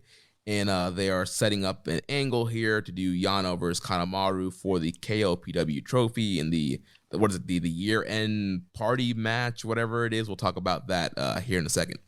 I haven't even looked at those cards. I'm going to learn what is on those cards. There was one today. I didn't even watch it, but I'm going to. But I don't even know what's on those Road 2 shows. So then moving on, we had Hiroshi Tanahashi, Tenkoji, and Yuji Nagata defeating the Bullet Club team of Bad Luck Fale, Chase Owens, Tama Tonga, and Tangaloa. This is pretty much kind of a placeholder to heat up Tanahashi's feud with Kenta, which after the match we got, the lights went out and we got a video package from Kenta who says he wants a no DQ match with Tanahashi. And Tanahashi obliged, as he is the, babyface. So it's on. Yeah. Then after that match, we had the Shibata announcement. He comes out very quick and just pretty much says that he's going to be wrestling at January 4th. So short, sweet, and to the point. Huge moment here. We got a Shibata comeback match for the first night in the Dome. Yeah, we'll talk more about that here when we talk about the cards, but I got emotional seeing him walk out in the suit, and I was like, oh, it's really happening. I can't believe this. My only concern about when he walked out in the suit was that when he wrestled Zack, he said, the next time I stand in this ring, I will be in my full gear. So when he came out in his suit, I was like, oh, God, no. he's going to say he's retiring permanently. So to get the complete opposite of him having a match was I was like such a weight was lifted off of my whole entire being. I thought he was going to walk out and say that he was the authority. You got no chance. He's the new GM of. I am the new owner of the IWGP. I've been elected as chairman of the IWGP board. Shibata would strip a title. Just saying. Dude, Shabada fake title nonsense. Shibata would get rid of House of Torture by himself, barehanded. Take note, Obari. He's on Twitter now. Yeah. Next matchup here, we had the LIJ team of Sonata and Naito defeating the United Empire team of Great Okan and Jeff Cobb, accompanied with Aaron Hanare, 9 minutes and 30 seconds. So Naito kind of a quick flash pin here on Cobb, and then post-match, Cobb tried to beat down Naito, but Naito outsmarted him again. So as we learned, we're getting Naito and Cobb, and we're going to get Great Okan versus Sonata coming out from this match here. I can't wait for that one. What, Sonata and Okan? Which one? Sonata and Okan. It's going to be a banger, you know? Sure. They might surprise us. You never know. Yeah, well, hopefully Okan will get that man Sonata motivated. So the next up here, we had the Chaos team of Kazuchika Okada and Robbie Eagles defeating the LIJ team of Bushi and Shingo Takagi. So this is one of many previews to set up the January 4th title match between Okada and Shingo. Great interactions, obviously, between those guys, and looking forward to the January 4th match. Yeah, it's fine. Now, here we go to the two big matches here. So first, semi-main event, we had the World Tag League 2021 final match. We had the Chaos team, Hiroki Goto and Yoshihashi, defeating House of Torture, Evil, and Yujiro, 19 minutes and 52 seconds. Karen, you want to start us off? What are your thoughts on this matchup here? Well, I mean, Dick Togo has had an outstanding World Tag League. He worked very hard, and he's the MVP of House of Torture because he managed to get his boys to the finals. Personally, I was hoping for Goto and Yoshihashi to win, so I'm glad that they did, because for the longest time, I was fairly certain they were going to get them all the way to the finals and pull a Sonata and make House of Torture win it. So it was actually good to see that outcome, and knowing that it would have ramifications on the Dome as well. Yeah, we spent, an exhaustive amount of time talking about the build to this match and, our thoughts about the final two teams last week. So, I don't need to rehash all that, but the match itself, I would call it uneven at best, because there would be these periods where when they were actually just wrestling, the teams did seem to have some level of chemistry with one another and work well and have good sequences. And I was like, okay, this match is not that bad. But it was so bogged down by persistent levels of cheating all throughout the match. And it just kept going and kept happening. And I don't know, man. We've talked about it time and time again, but this amount of cheating that's allowed to kind of persist and occur in New Japan, and not just within the company any day, but in tournament finals, it seems to be something that really undermines the credibility of the refereeing within the company and the management of the company. And I know they're trying to get heat on the heels and make the baby faces look like they're overcoming the odds, but in this environment, it just doesn't work when the crowd can't even boo, they can't even audibly react anyways, and us, the viewers at home, are just not. I don't know. It's not amusing for most people that I've talked to. I don't know anyone that really is into this House of Torture stuff, and it's just kind of reaffirmed why I don't like this group and why I didn't want them in the finals here. Good on Goto and Yoshihashi for winning. They wouldn't have been my first pick to go to the finals, but they got the job done. They debuted a new finisher, which I thought was really cool, but it just felt like cheating and cheating and cheating and cheating and cheating and cheating, and they won. And I just know somewhere down the line they're gonna have to give one back to this team in 6 months which I'm not really wanting to, or probably at Dontaku or some crap like that. So yeah, it just felt like this is maybe one of the lower end of World Tag League Finals I can recall seeing in like the last decade.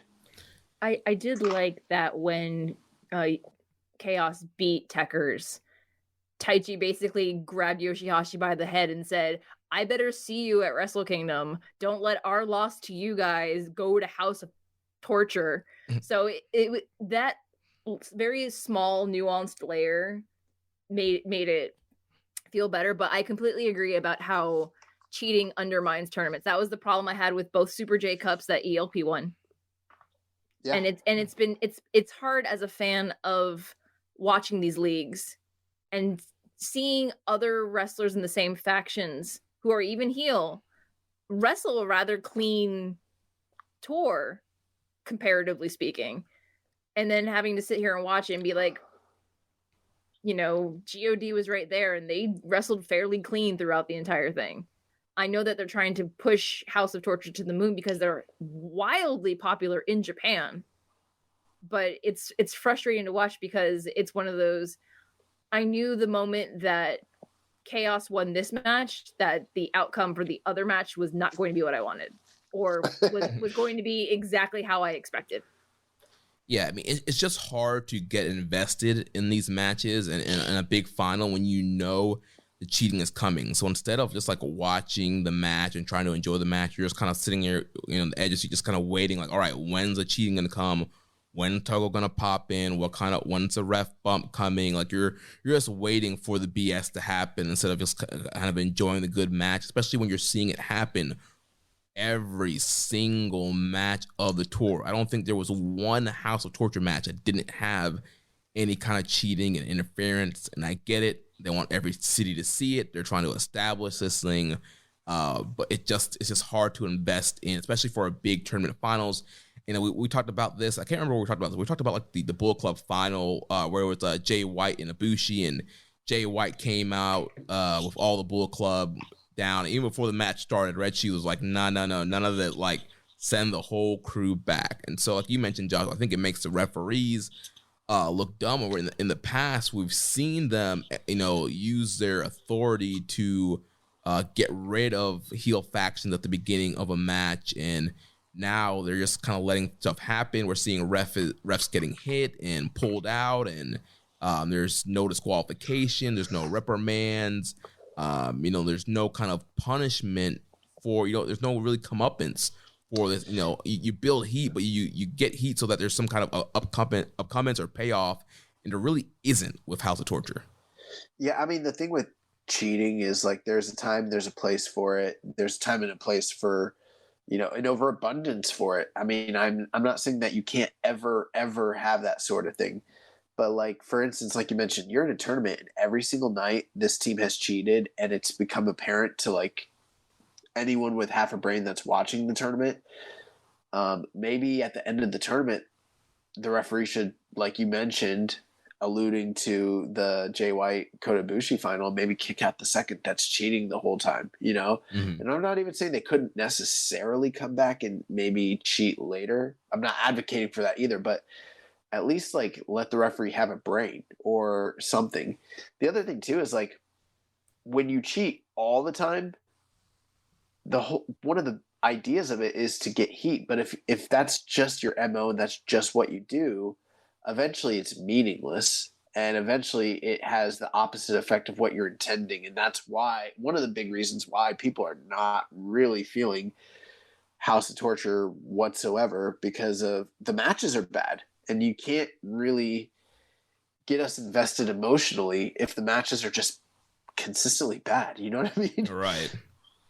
So, I mean, that's the problem there. I mean, I'm glad to see these guys win. I did like their new finisher. I thought the new finish was cool, but geez, I could have done without this match. Yeah, we did have the Dick Togo pulling the ref out when he was counting towards 3, and they got the garrote wire out, but then Ishii came out to make the save and help Goto and Yoshihashi. And it seemed like the crowd was really into Ishii coming out to make the save, and we learned that that's going to set up a never title match between Ishii and Evil. And then, like you mentioned, Josh, Goto and Yoshihashi hit their new finisher. I believe it was the Super Shoto. And they got the win here, and they are the World Tag League 2021 tournament winners. We had the one good thing that comes out of that is them debuting a new finisher means that they're more of a threat come Wrestle Kingdom time. Yeah. So we had 2 questions here. First from Reddit user Piero Poppy says, do you think the face factions helping their friends from House of Torture shenanigans will be a new normal, or will faces only save their friends when it's convenient for the story? I wouldn't expect it, just because that's never really been how. I mean, that would completely undo the whole point of bad guys having other bad guys cheat for them. If you just always have smart baby faces, even up the odds, they're always going to win. So that would be kind of pointless, even though it makes sense logically. Wrestling doesn't always logically make sense. But yeah, I think that's the answer. I think when it's convenient for the story is when you're going to see it happen. Right. Go ahead. Go ahead, Karen. What I was going to say is that during Sho and Yo's match on the last night, seeing Goto and Yoshihashi, somebody from Chaos finally coming out and getting involved, it was like long overdue because, Okada, he's not doing anything right now. He's just hanging around. Haven't seen him run in. Nor should he. He's Okada. He's too big for that shit. If you're the leader, you should at least be present. I mean, Shingo, our champion, was at ringside on commentary, so it's one of those things where it was like, it was good to see them run in, and for, Goto to drag not just one of them, but both Evil and Dick Togo out by their necks. So it's one of those things where it's refreshing, but I think it was just, we were so burnt out on the same heel tactics, like the formulaic nature of it, where again, like Josh said, is like the ref, they've had ample opportunity to throw Dick Togo out throughout this entire tournament, and they haven't. Him being there, he walks in with his weapon draped around his neck. He's not there for you. Like, if there's ever a red flag, it's that right there. Right. Doesn't even they walk in with their weapons. But yeah, I think, like you mentioned, guys, I think it's going to be convenient for the story. But the one thing, they do try to write it off kind of like with like LIJ, where like the guys are like, well, we kind of want to win it on our own. We don't want, it's kind of a pride thing they want to do by themselves and not people running in. But yeah, I mean, it would make more sense to have, guys kind of ready, waiting for the interference. So moving on here to the next question from Dom Homie 1-on-1. Thoughts on Yoshihashi achieving his boyhood dream of winning a tag league? Will he add some gold to his trophy? I'm starting to think that there is a distinct possibility that Yoshihashi could be a tag team champion in the near future, which, that's saying a lot. And I think that a lot of that is coming off the heels of their successful never open weight 6-man tag team title reign. So yeah, I think it's definitely possible.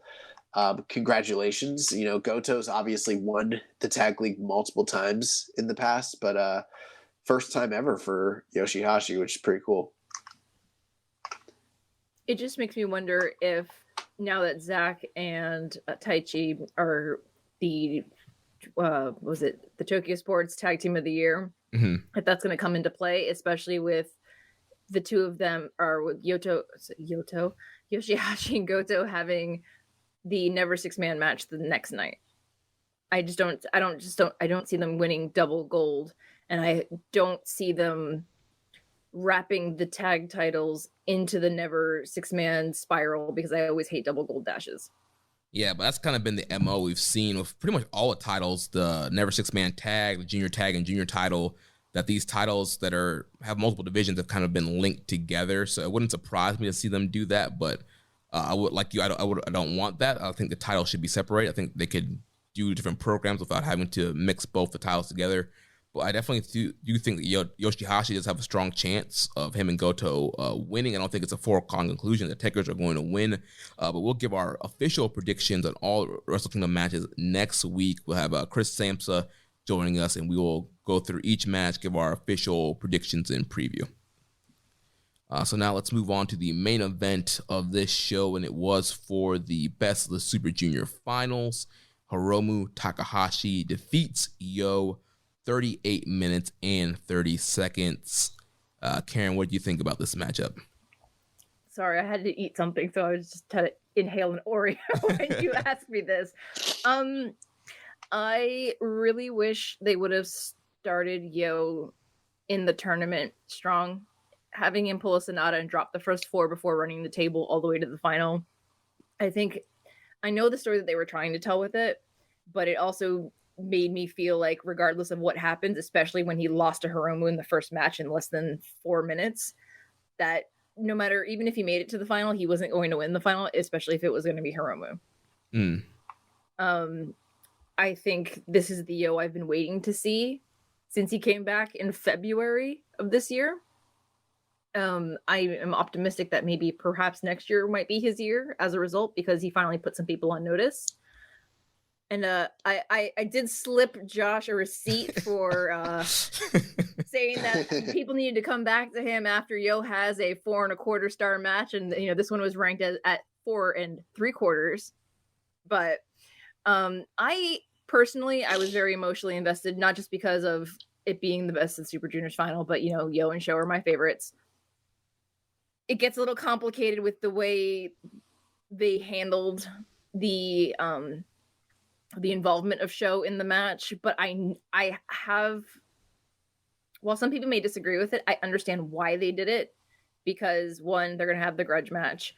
2, if Yo's going to lose, he shouldn't lose clean again if they want to make him a credible babyface moving forward, because this division has literally no baby faces besides Wato, Taguchi, and Hiromu.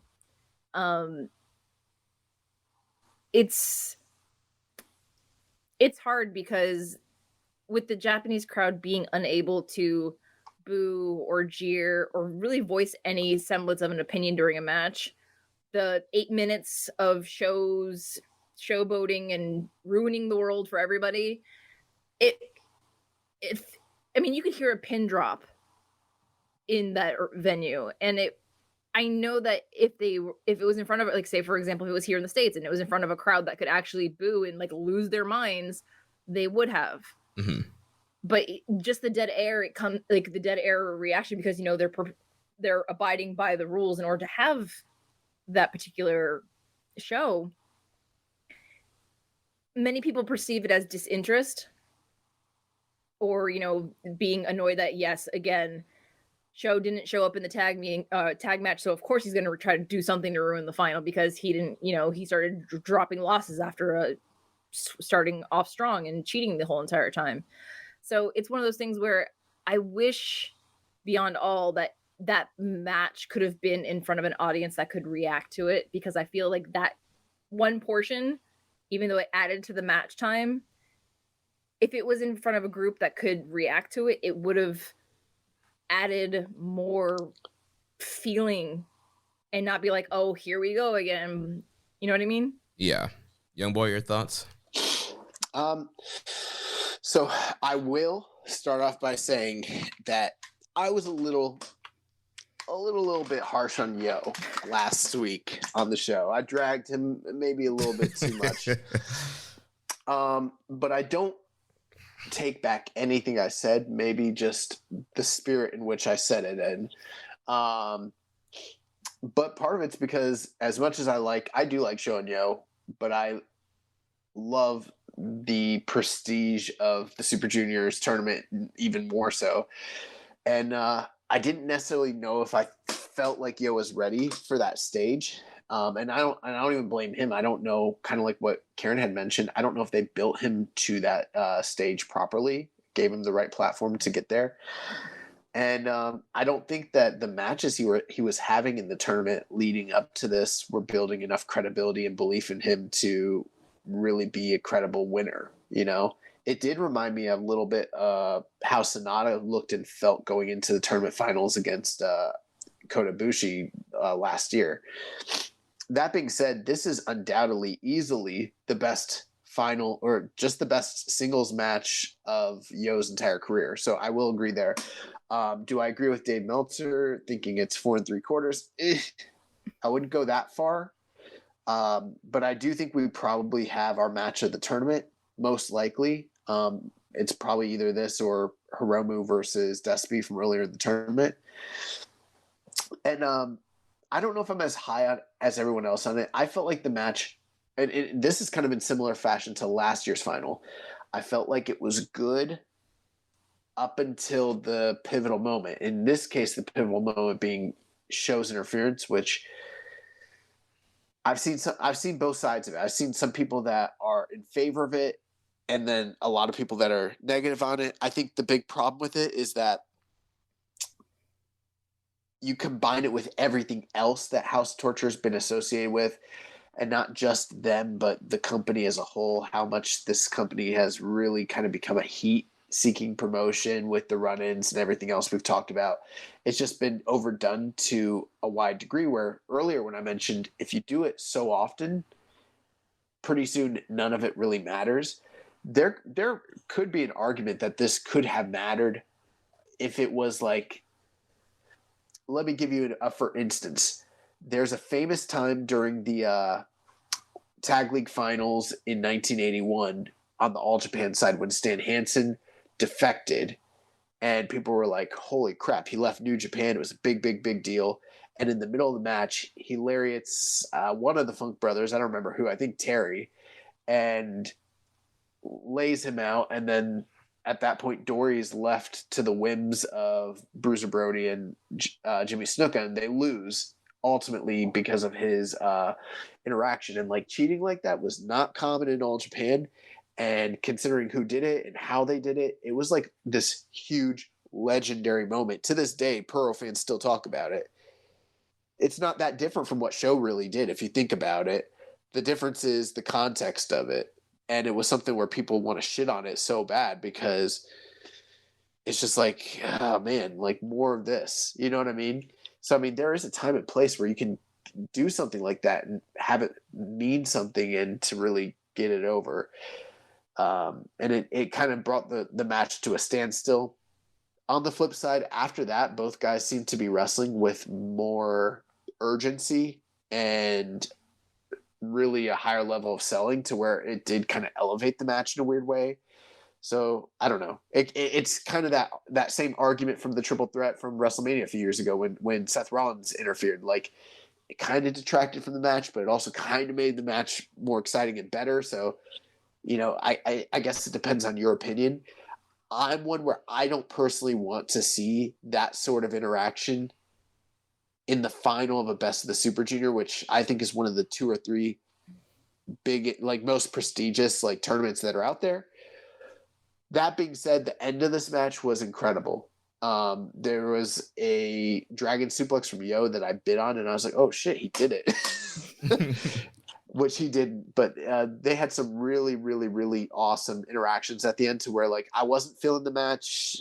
They brought me around. I'm probably somewhere between 4.25 and 4.5 on this, which is like very, very, very good.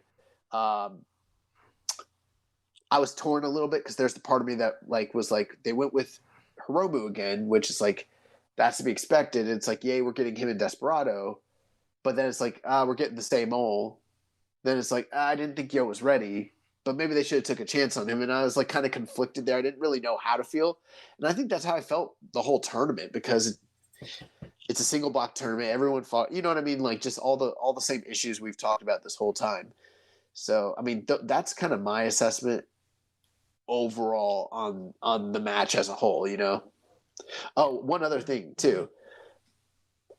I think that New Japan, if we are not going to turn the corner on this pandemic and we're going to continue to have crowds that can't cheer, they need to change their working style in big house matches because a lot of what was happening at the end of this match, while it was awesome, it's all designed to elicit big pops and major crowd reactions, and they can't. And because they can't, we're grading the match based off of either how we're reacting at home by ourselves or by how we think a crowd might have reacted had they been allowed to react, and instead we don't know. It's all hypothetical. Whereas like, not that I watch it as much, but you compare it to the way Noah's working style changed over the course of the pandemic, it's a totally different thing, you know? Mm-hmm. So Yeah, both of you guys had a lot of similar thoughts to me on this matchup. The one thing I will say about your comment on the reaction, Josh, is there were a lot of gasping towards the end, though. They knew they couldn't cheer, but there were some like 2.99 near falls in that closing stretch, like the Dragon Suplex you mentioned, the 5-star clutch, which is Yo's like big like wacky roll up finisher move. There was a time bomb, one kick out. There were so many great near falls at the end where the crowd they had to get gas because they were so close. Hiromu's new pin that he debuted, the Hiromu roll up or whatever it's called. Yeah, that's literally the Hiromu roll up. Yeah, is that what's called, just the Hiromu roll up? Yeah. Okay. Hiromu's like, I don't know what to call it, so just the Hiromu roll up. I'm gonna call it the H clutch. But yeah, there were so many great near falls to bite at the end and the crowd reactions there. Again, we talked about it last week also with Yo's run in the tournament. I get we normally get that kind of booking where one guy starts cold and the guy gets hot and the guy gets cold, gets hot again at the end. But the fact that Yo's never been in this position, I felt they should have done a better job establishing him at the beginning. Maybe you have the middle of his tournament be where he loses, and then he comes back again at the end instead of him just losing straight in the beginning and then coming back. I think they did a big disservice for him there and not making him look strong enough. And, I was not a big fan of the show interference. But it's like you said, Josh, it was just, we get so much of the cheating of the House of Torture stuff throughout the tour and the tournament, like it didn't make that special. If we had a tag final with no House of Torture and we had no cheat, if we literally just the match before literally just had to deal with the House of Torture shenanigans and then Control-C, Control-V, copy and paste right into the finals, it's like, come on, like if you're gonna do it, give us one good final. There was several other teams you could have put in there to go against Goto and Yoshihashi. To give us, you could have threw God in there, and they weren't, they're not having anything planned. Like they could have gone to the finals. You could have beat God since they're not going to be at Wrestle Kingdom. Give us one good final, and then do your shenanigans in the Super Junior final. But they gave us the shenanigans there and the final. We got shenanigans in both of their matches throughout the whole tour. So it was just really kind of overkill. And so you get to the point there where show comes out, it's like, come on. And he's, talking about it's going to be a no contest and blah, blah, blah. And so that really kind of hurt the match for me because I thought everything before show's interference was very good. Then after the interference, like you mentioned, Josh, they really kicked it up another level. And that last closing stretch of all the near falls and big move exchanges was really, really awesome. And I think this could have been, closer to what Dave rated it if there was no show interference.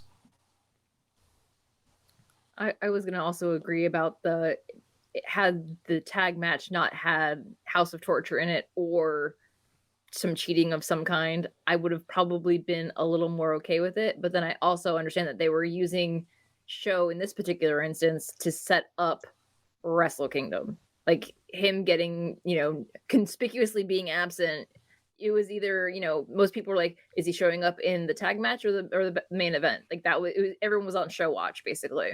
Yeah. But it's the frustrating thing about the booking in that particular sense is that show doesn't have any reparations. He doesn't get one, not two. He gets 3 Wrestle Kingdom matches out of it. Right. like you tried to ruin the tournament, but we're gonna let you have this, and this. Like it's just weird to me. Yeah. Players gotta play. I mean, the boy's getting paid, but I can't be mad at that. I had a couple questions here. First from Reddit user PSAN91 says, "What do you think of the show interference in the Hiromu versus Show match?" Which we just kind of talked about. He says, "I've seen some people online saying it ruined the match for them, but for me, it actually added to the drama towards the end of the match, as well if Yo and Hiromu were exhausted and going all out to win." Which we kind of cover our thoughts on that. And he said, "A second question: do you think we will see Best Super Junior back in its usual spot in May and June next year?" On English commentary, I know Kevin asked the question directly to Chris, but he was being tight-lipped about it for now. Dude, they don't tell Chris anything. That's not him being tight-lipped. That's him pretending he has a little secret. You don't know. Nobody knows. I'm only okay with them putting Super Junior back in May and June if I can get in the country without quarantine so I can go this time. I've been trying to go to the Super Juniors for the last 3 years and I haven't been able to go. I could never say I'm only okay, because I would be more than happy. Even if I can't be there, please put this tournament back in May and June. And please bring some corners. Put the G1 back in the summer. Like, we need some Gaijin talent, like we just do. Yeah. Noah's got 20-something juniors. They can borrow some of them.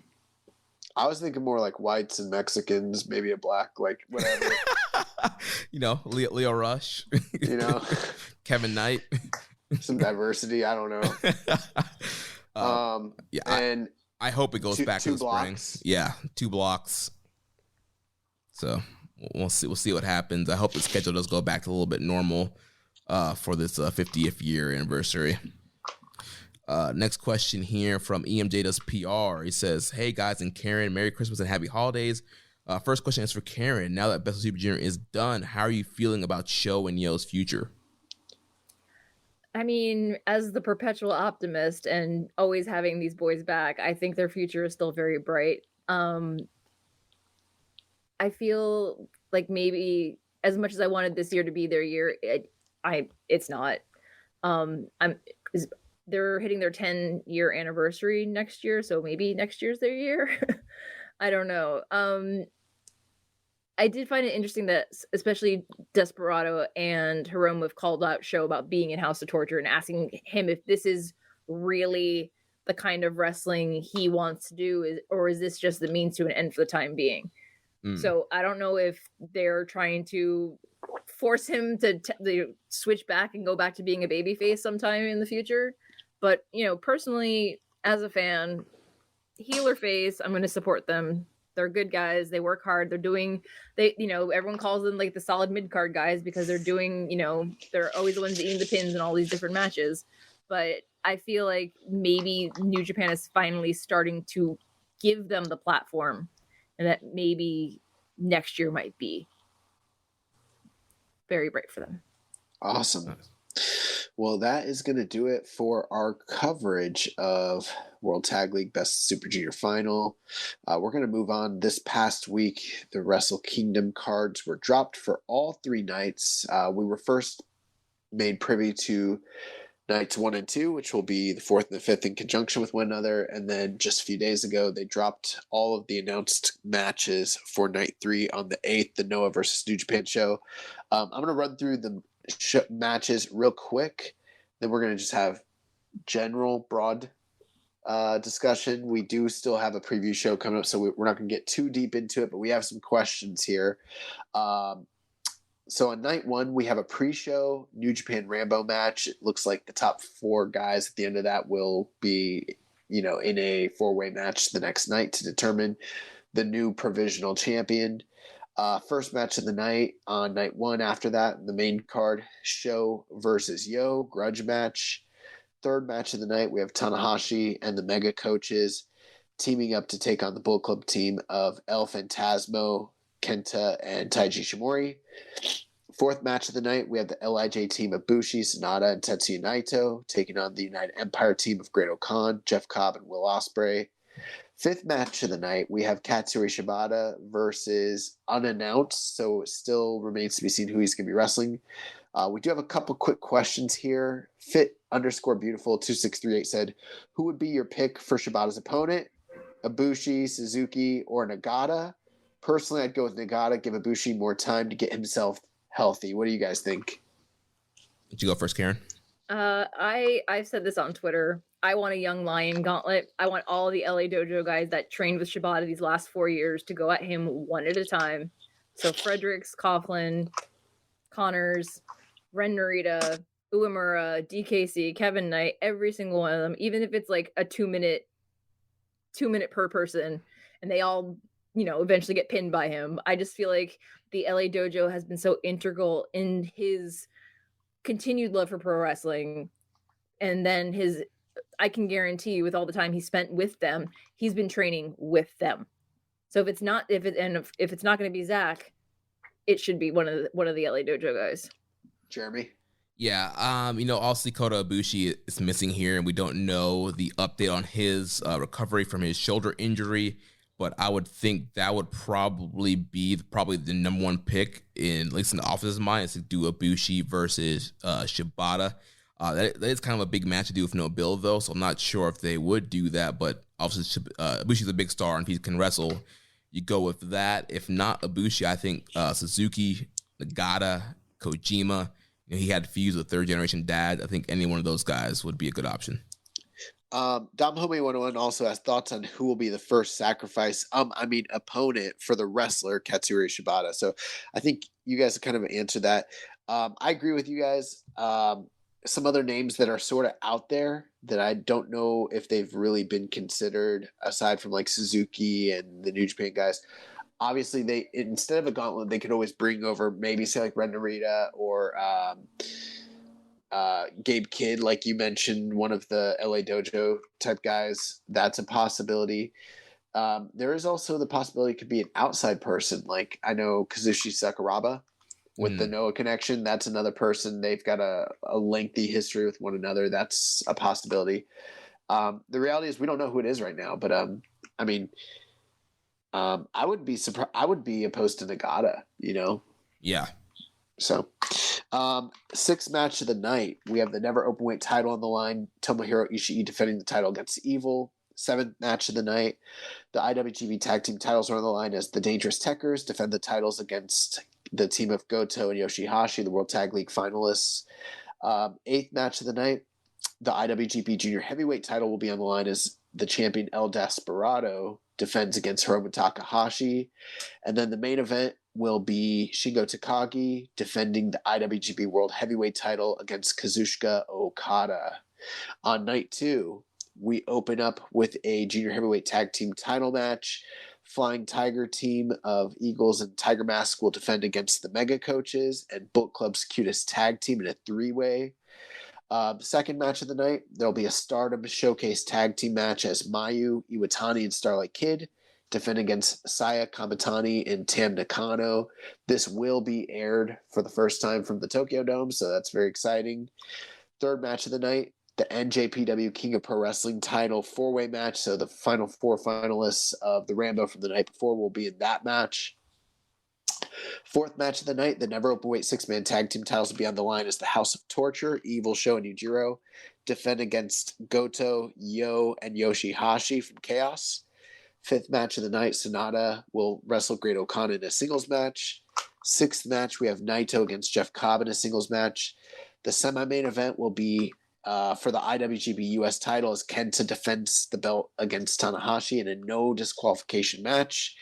And then the eighth match of the night in the main event, we will see the winner of the main event from night one come in as the champion. So either Shingo or Okada, and defend that title against Will Ospreay. And we had some questions here, Jeremy. Yep. So first here from Reddit user Less Commission 7252. Do you guys believe that whoever walks out of Wrestle Kingdom 16 with the IWGP World Heavyweight Championship, Kota Ibushi will come back and be the next challenger? He has sole purpose of facing either of the three men. I think it's definitely a possibility. I'm not going to say it's a likelihood, but it's a possibility. He's got history with all three of those guys. So again, I think it just hinges on whether or not he's medically cleared, because they gave him a 2-month recovery time, but injuries are not mechanics, so it does take time, and it may take longer for him to heal up. Do I think he's the automatic next challenger? No, but he would be probably in the conversation purely because of how he went out in the G1. Yeah, I don't think I would throw him back in the title picture so soon. I think he needs to kind of rebuild, maybe get some non-title feuds going first, and then build him back up to the title picture. I think the winner of Cobb and Naito, the winner there is going to be the next challenger. Yeah, it's a smart way to go. I mean, very often they have a de facto number one contender match. They don't always call it that, but it ends up being the case. So, I mean, that's a possibility. So, yeah. They also ask, if Hiromu leaves Wrestle Kingdom 16 with the IWGP Junior Heavyweight Championship, do you see it as his last reign as champion and move on to the heavyweights the same way Ospreay moved up to heavyweights after winning the Best of Super Junior and then winning the junior belt also? Let's see. For me, honestly, at this point, Hiromu, in my mind, is above the Junior Heavyweight Championship because he's held it several times. and he's won Best of the Super Juniors 3 times. There really isn't much more for him to do as the champion in the juniors. I personally would like to see him go open weight, so then he could still wrestle the juniors, but also fight guys like he did when he was in the New Japan Cup and went almost to the finals. Is it time that he graduates? Not until they build up other people in that division to be on his level in terms of popularity. If they were able to get Yo and Sho and Wato remotely as popular as Hiromu, then yes, it's his time. Personally, I think he's beyond it, but that's just me. But I know he also wants to win the junior tag belts with Bushi before he goes heavyweight. Should that be an option for him? This opinion, I like the idea that Karen threw out there of him going open weight. The idea that without having to add the extra pounds to his frame and, add that extra muscle, because that's really what most of the guys that we've seen recently, like Ibushi, Kenny, Ospreay. I guess Shingo didn't really have to, but that's because he was already kind of a juggernaut to begin with. But those guys all had to kind of expand their frame to be able to go up. And honestly, I don't see that for Hiromu. I don't think he's got the build for it, but he's got the personality. He's got the fan investment, and he's got the wrestling style to compete with the heavyweight guys, even if he isn't physically a heavyweight. I think that would necessitate him having to declare himself an open weight challenger, which that would be a radical departure from the traditions of the company. But at the same time, him going heavyweight would be a radical departure from what they've been booking him to do anyway. So either way, it's going to require a change. My feeling, if I was just a betting man, is that Hiromu probably never goes heavyweight. I don't think he really has the build for it the way other people have.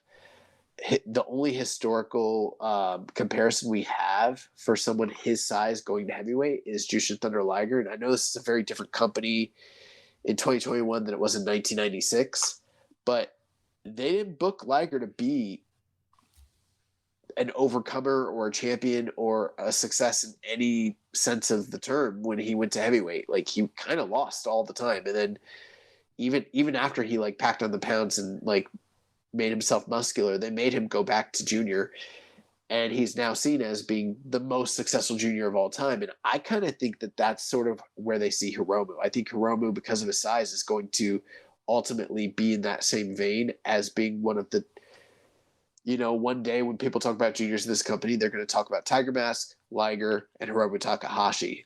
Those are the 3 guys. Do I think he could ever be a heavyweight?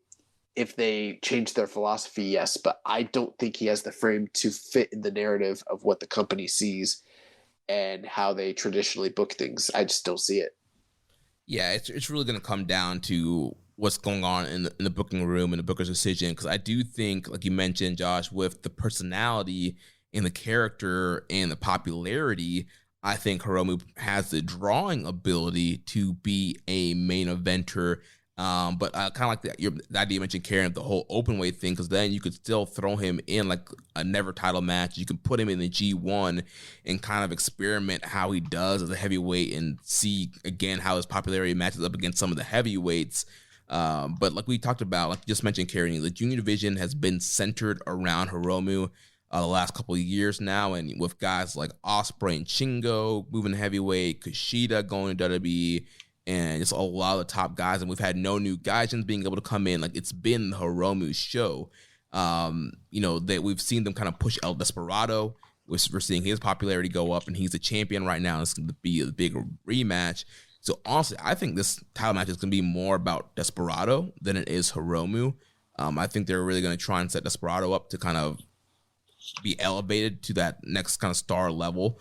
But until you start elevating more guys, it's going to be a very hard decision to move Hiromu out of the junior division, especially when you talk about, a Best of Super Junior tour is going back to being a solo tour in May. You got to put somebody in those main events. And even as junior champion, they did not put Desperado in a lot of the main events in this tour this past December. They put Hiromu in a lot of those main events. So it's all about business. What are they going to do for that solo tour? Next question here. He says, if Dangerous Triggers loses the belt at Wrestle Kingdom 16, do you guys see them going back to singles action and taking a break from the tag division? Since we're going a little long, just to keep it shorter, yes, I see them. If they lose, I think they go back to singles for now. What do you think, I want Karen? to see Zack Saber. I want to see Zack Saber Jr. with the singles belt. Yeah, I think Zack, after his work this year, definitely deserves to have a single title. I would love to see him. I think he would be a great world champion at some point. Reddit user, why did you do that, bro? It says, who was most likely to lose the belt on their first defense in the Dome? Ishii, Kenta, Desperado, Flying Tiger, or House of Torture? I think Flying Tiger are the most likely, but I think there's a good likelihood that Kenta drops the belt. What do you think, Karen? Flying Tiger, because Robbie Eagles is going back to Australia. House of Torture, because I think Show is probably losing his match at the no-show. I'm going to go with Flying Tiger as well. I just think they're throwing together a tag team. And also, like you mentioned, with Robbie leaving, makes sense to kind of get the belts on somebody who will be in Japan. Next question here from Hawaiian Punch BV. Who was Karen rooting for night one between Show and Yo?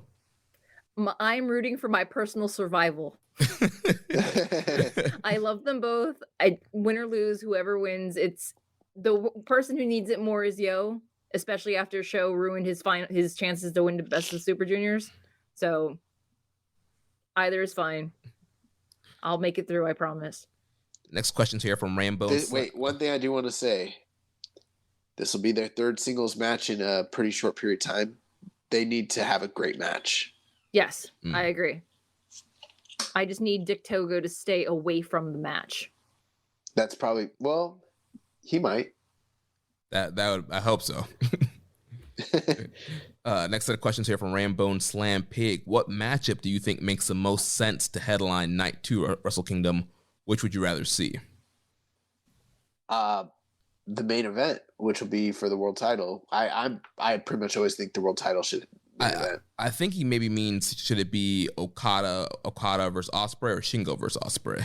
Oh, I was like, okay. I don't know. At this point, I don't have a firm answer on any of it. But what would you prefer to see, though?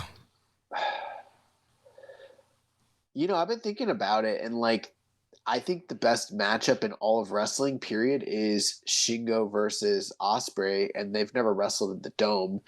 So there's that like personal side of it where I'm like, that would probably be the most entertaining, and you know, that's going to be the better match guaranteed. But I mean, it's hard to complain about getting Okada versus Ospreay rematch at the Dome after last year. So I mean, it's kind of splitting hairs, you know? Yeah. What do you think, Karen? Personally, I think Ospreay and his fake belt should be fighting Shingo on night 1, and Shingo and Okada should be fighting on night 2. But that's just me. I agree. I feel like it's backwards. Actually, personally, I think both of those guys, Okada and Ospreay, should be fighting each other for the right to face to Shingo. Fight Shingo. You know. I mean, at this rate, I could get a replica belt and say I'm challenging Shingo Takagi at the Dome, and they should give me a match. But what's your record? Doesn't matter. I buy the belt and I say I'm the real champion. Then you know what? That's apparently how this works. For me, I would prefer it Shingo and Ospreay on night 2. I just think a lot of this whole real world champ kind of stems between Shingo never beating Ospreay at New Japan Cup or Dontaku. And so I think it would be kind of great comeuppance for Shingo to shut Will up, beat him in the Dome, and win the title. But that means if Shingo beats Okada, it'd be like, what, the third time within a calendar year that he's beaten Okada. I have a hard time seeing him do that feat. If Shingo beats Okada, then I think Shingo beats Ospreay the next night as well. Yeah. If Okada wins, I think it's 50-50 on what happens between him and Ospreay at night 2. That's just my opinion, but yeah, I think I don't see Shingo going to night 2, honestly. Next question: can Ishii overcome Evil, Dick Togo, and House of Torture BS to deliver a captivating singles match at the Dome? He is sailing against a strong current. I did see a lot of people complaining about him not having singles matches after years and years and years. And I'm like, didn't he wrestle Zack Saber in a fantastic 4-star match just a couple years ago? Was that a fever dream? Did that not happen? Did they not have a Rev Pro title match? They did, yeah. They had a hell of a Rev Pro title match. Okay, I was just trying to remember. Like, that definitely happened, right? But earlier this past year, I was like, Ishii's the one guy that Evil has good matches with, so maybe, just maybe, they'll have a great match. And then they had literally one of the absolute worst matches that Evil's had since he turned. So all bets are off when it comes to Evil and Ishii. I have no expectations. Yeah, I mean, I'm cautiously optimistic. Yeah, hopefully, like we mentioned, like Rambo's mentioned, if they can limit the House of Torture interference and just let those guys actually work, I think it could be a pretty decent match. They choked the optimism out of me a long time ago when it comes to this shit. He also asked if Kenta and Saber already booked on the card, who is Shabata facing on night 1. Jay White is missing otherwise. Is he the choice, or is he just sitting out Wrestle Kingdom this year? Yeah, Jay White's not advertised for the show. I don't know if he's coming over at all. Maybe he will be. We don't know. There was speculation. Is he staying in the company? It looks like him and Finjuice are all advertised for the Strong Style Evolved card in March here in Tampa, which would imply they're still going to be with the company. But, who knows if that will be the case? I don't know. Yeah, I mean, personally, I would not pick Jay White as a pick to face Shabata back in his comeback match, and who knows how many matches he can actually wrestle. I would not blow a Shabata match on Jay White. No offense to Jay, I think he's a great worker, but I would much rather an Ibushi or even Nagata, Suzuki, even Kojima over Jay White.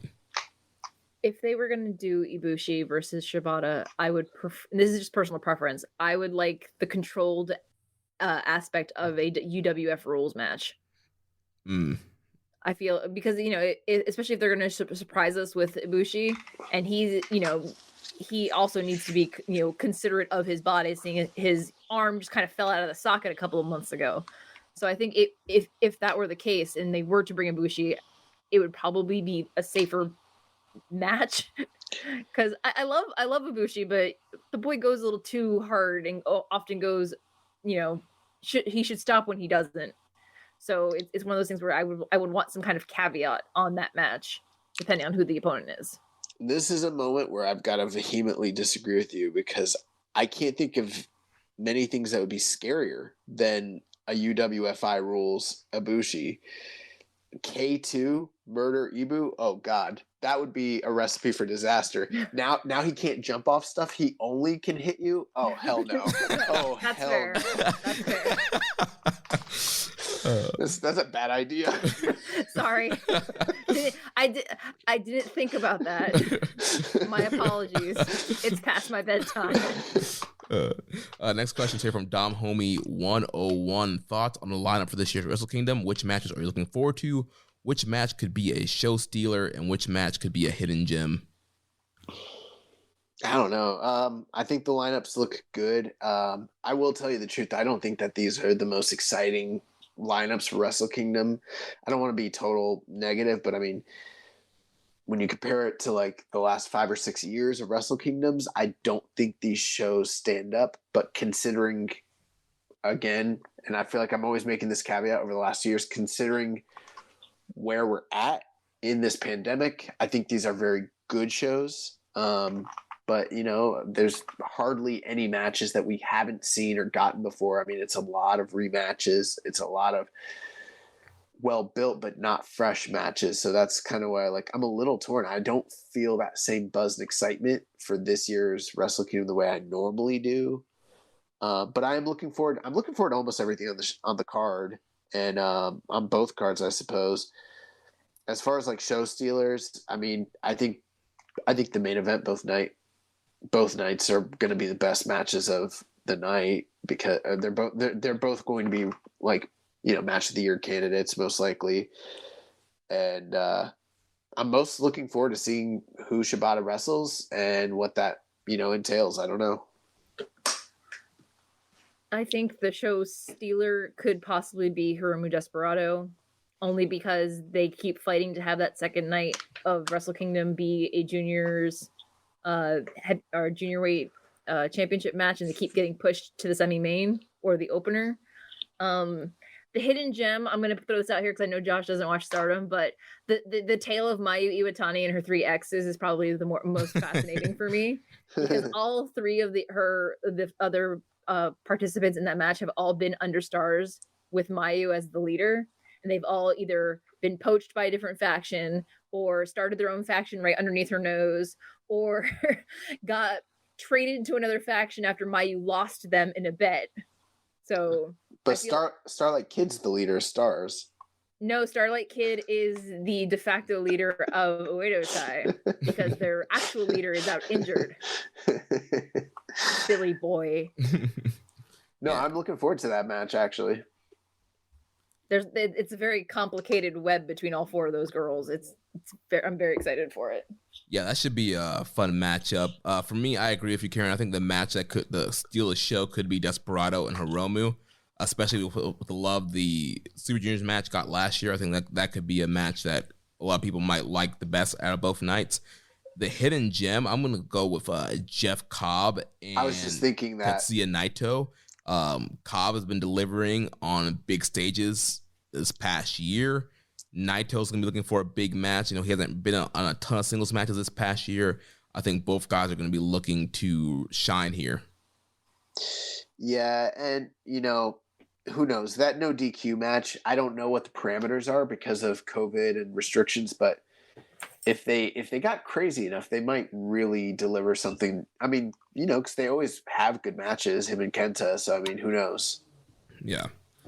Maybe they get some ECW spirit. I don't know. Last question for the 2 nights here from Reddit user Pussy Destroyer 83619. What is your most anticipated night of Wrestle Kingdom, and what match are you looking forward to the most?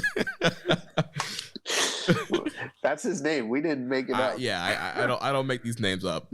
I just read them. I guess night 1 is the more anticipated night, but I have this weird feeling night 2 might just ultimately end up being better on paper. I'm not sure, but the match I'm most looking forward to is, honestly, it's the Ospreay match, because I've never been blown away by the Shingo Okada matches. They've always been very good, but I'm just one of the few people that just don't love them the way everyone else does for whatever reason. And I think that whoever Ospreay ends up wrestling, whether it's Okada or Shingo, that's going to be the match that delivers on the highest level for me. Plus, it's the final match on the final night. That's usually the actual real main event, if you know what I mean. Yeah. What about you, Karen? Shibata. Whoever Shibata's fighting. But I mean, I never thought I would get to see him wrestle live, like on TV in real time once, let alone possibly another lengthy run in the company. So I will say this: I'm not signed anywhere, and I'm free that week. You have to be on a plane like tomorrow if you want to quarantine in time. I'm sick. I don't know if they'll let me in the country. Probably not. Especially if you have a fever. They're like, nope. I don't have a fever. I just have a cold. For me, night 1 would probably be the most anticipated night. And like you, Karen, I think the Shabata match is the thing I'm most looking forward to, just because I just kind of want to see, all right, what's he going to wrestle like now? And what are the restrictions? Are they going to do some kind of exhibition? It's going to be more just a regular match kind of thing. So I'm just kind of curious about that whole situation and who he's wrestling, and then what that means for his future and future plans for him in the company. Nice. Well, that's going to do it for the first 2 nights, but night 3 is a special night. We just got the full card. This is the special Noah X NJPW night 3 of Wrestle Kingdom. We have 11 announced matches here.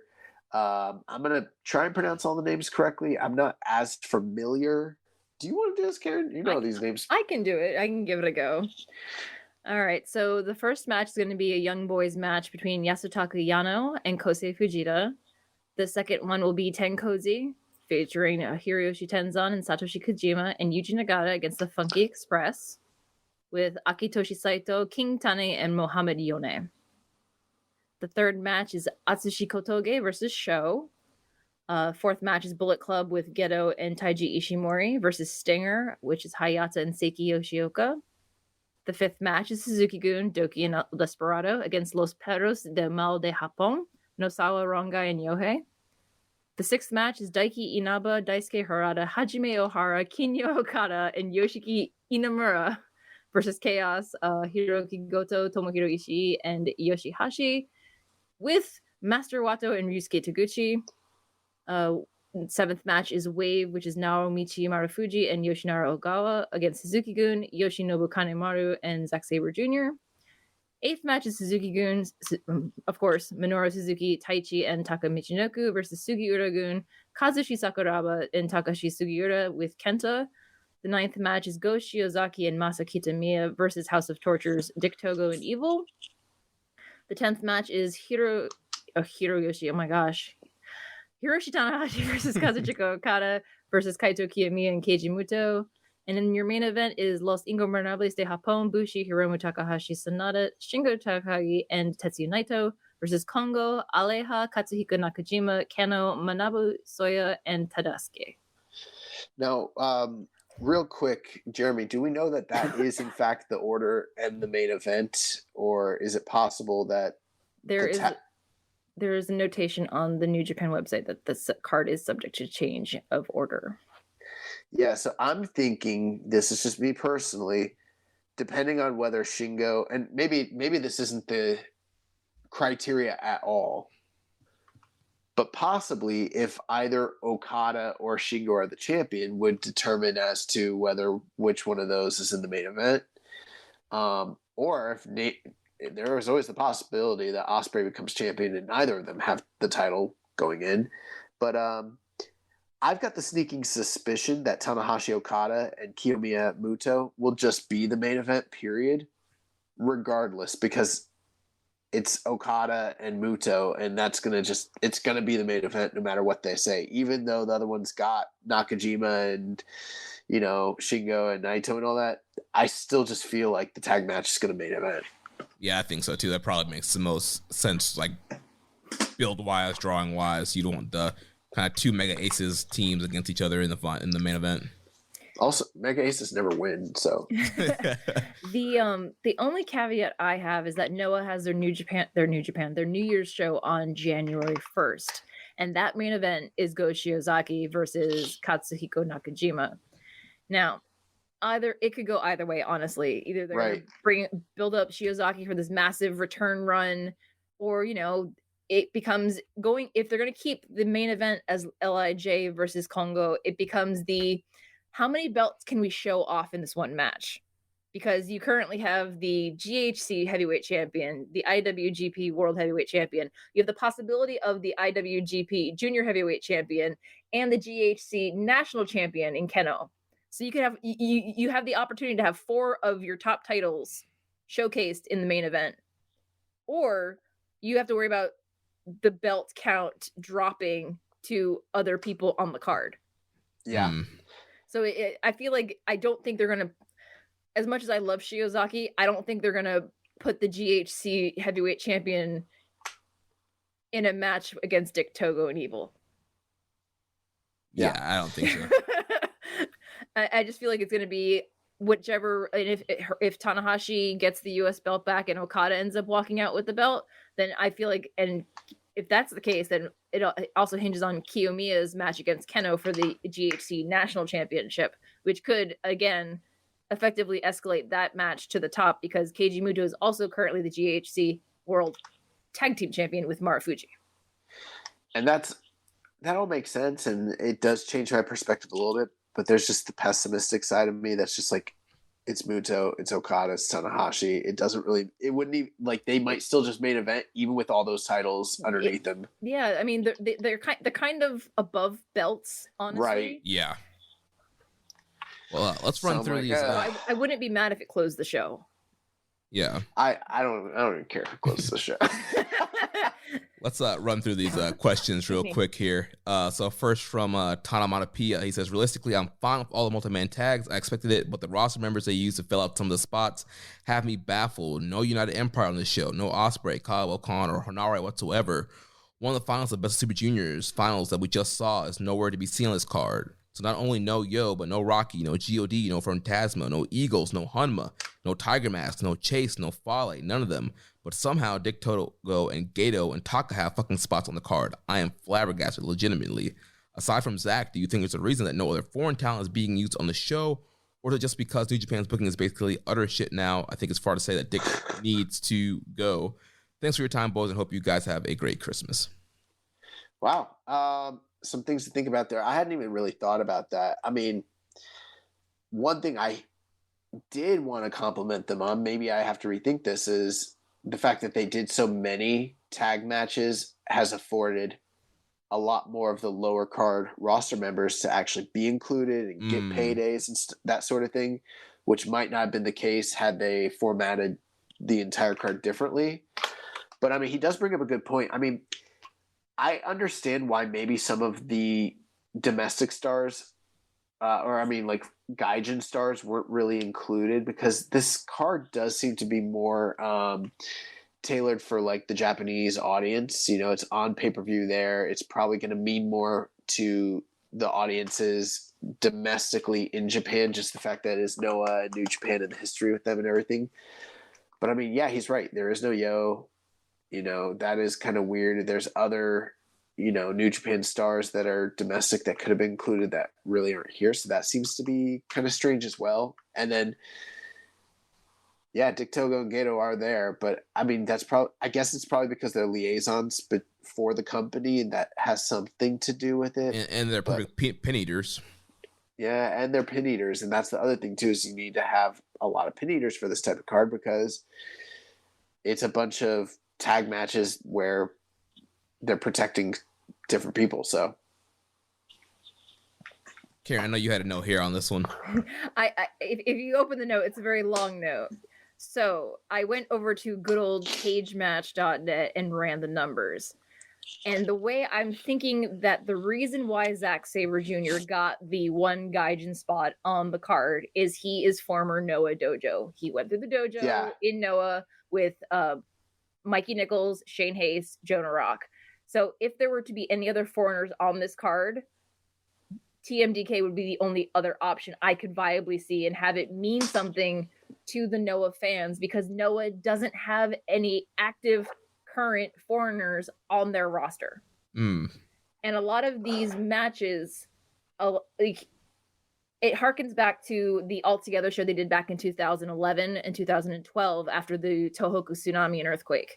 Because the New Japan, All Japan, and Noah teamed up together and put on these massive shows that were just, it was just a bunch of super duper tag matches. There's like 20 people tag matches, and it was fine. Because I think it's more about the sportsmanship of it and burying some of the hatches, because, you know, there is rumors that there is at certain points in time, especially in the last 10 years, that there, you know, Noah and New Japan have had talent exchanges, but there's also been times where they're very hands off with one another, and that's fine. But when you think of people like, for example, in United Empire, number of matches that Ospreay's had with people in Noah on a Noah show, 0. Jeff Cobb, 0. Hanare, 0. O'Khan, 0. So there really isn't any link between that particular faction and Noah. So I see why they didn't necessarily go with it.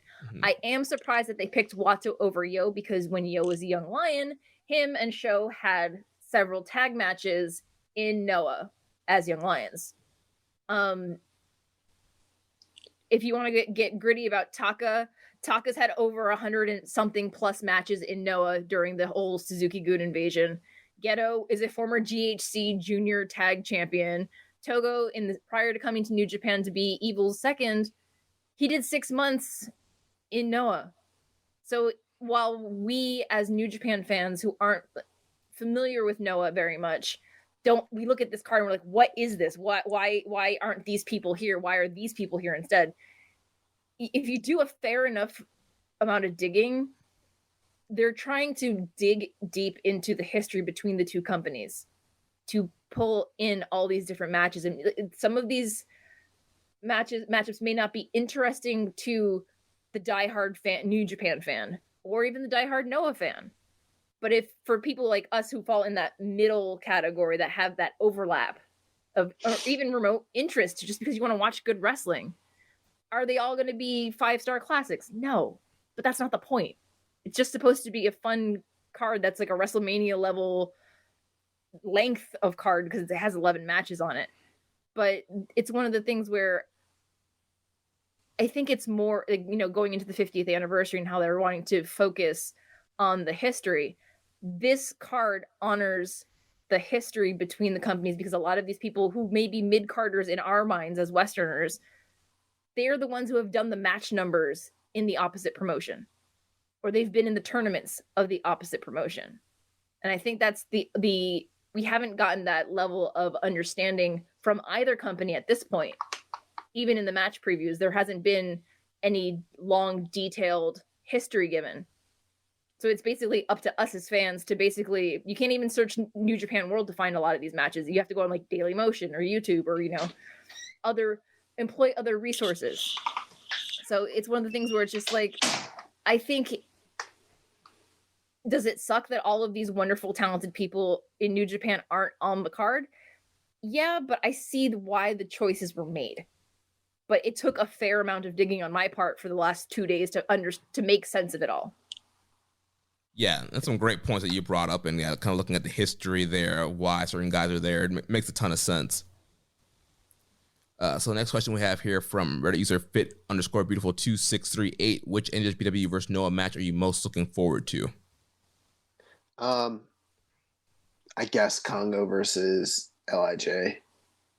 Just because of the level of talent that's involved in it, but honestly, none of it. Just being blunt, I don't care about this show at all. By you, Karen? Kotoge versus Sho, because the last time they faced each other, Sho was a young lion named Sho Tanaka, who was eating a lot of pins in their junior, their version of Best of the Super Juniors.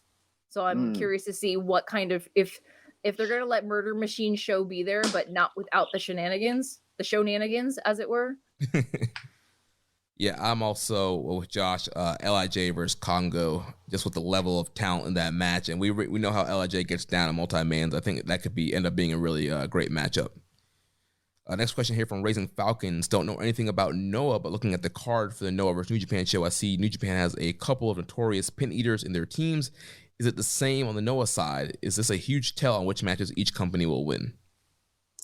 Well, one thing that Karen pointed out, she said there's a lot of history between these, involved in these matches. And that is true. I don't claim to be like a Noah historian, but, if you even have a base level of knowledge about these companies over the last 10, 15 years, you can find connections between many of the combatants that are here. So I don't think it's as simple as, let's put a pin eater here and put a pin heater there. There are actual I don't want to call them concurrent storylines, but there's connections all throughout the card. That being the case, yeah, I do think that they still made sure that there's a lot of pin eaters here because there's still politics involved and they're still trying to protect particular guys and the reputations of each company. And I couldn't say, for instance, I can't tell you on Wave. Well, yeah, I can. Kanemaru's going to lose.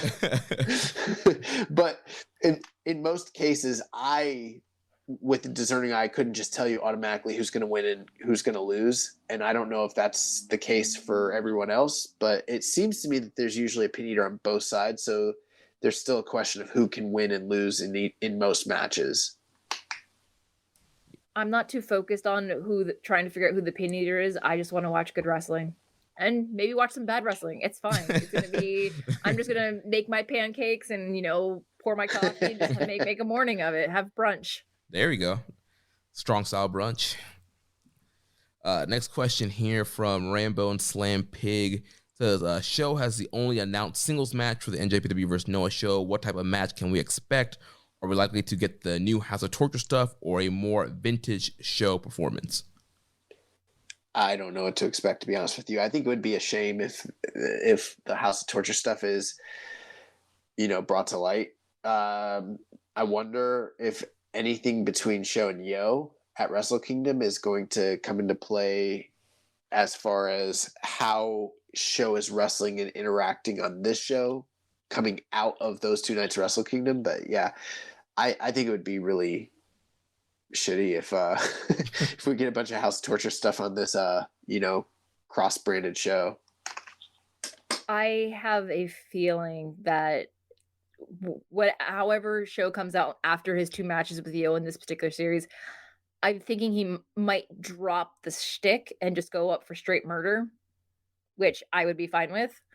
I would prefer a more vintage Sho in the sense that he's going against Kotoge, who's a highly decorated junior in Noah's company, and someone who he's like Ishimori.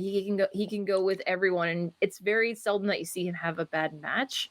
I'm curious to see what kind of match he can pull out of Sho, but I would prefer it to be more vintage Sho or Sho minus the shenanigans, if possible. Please and thank you.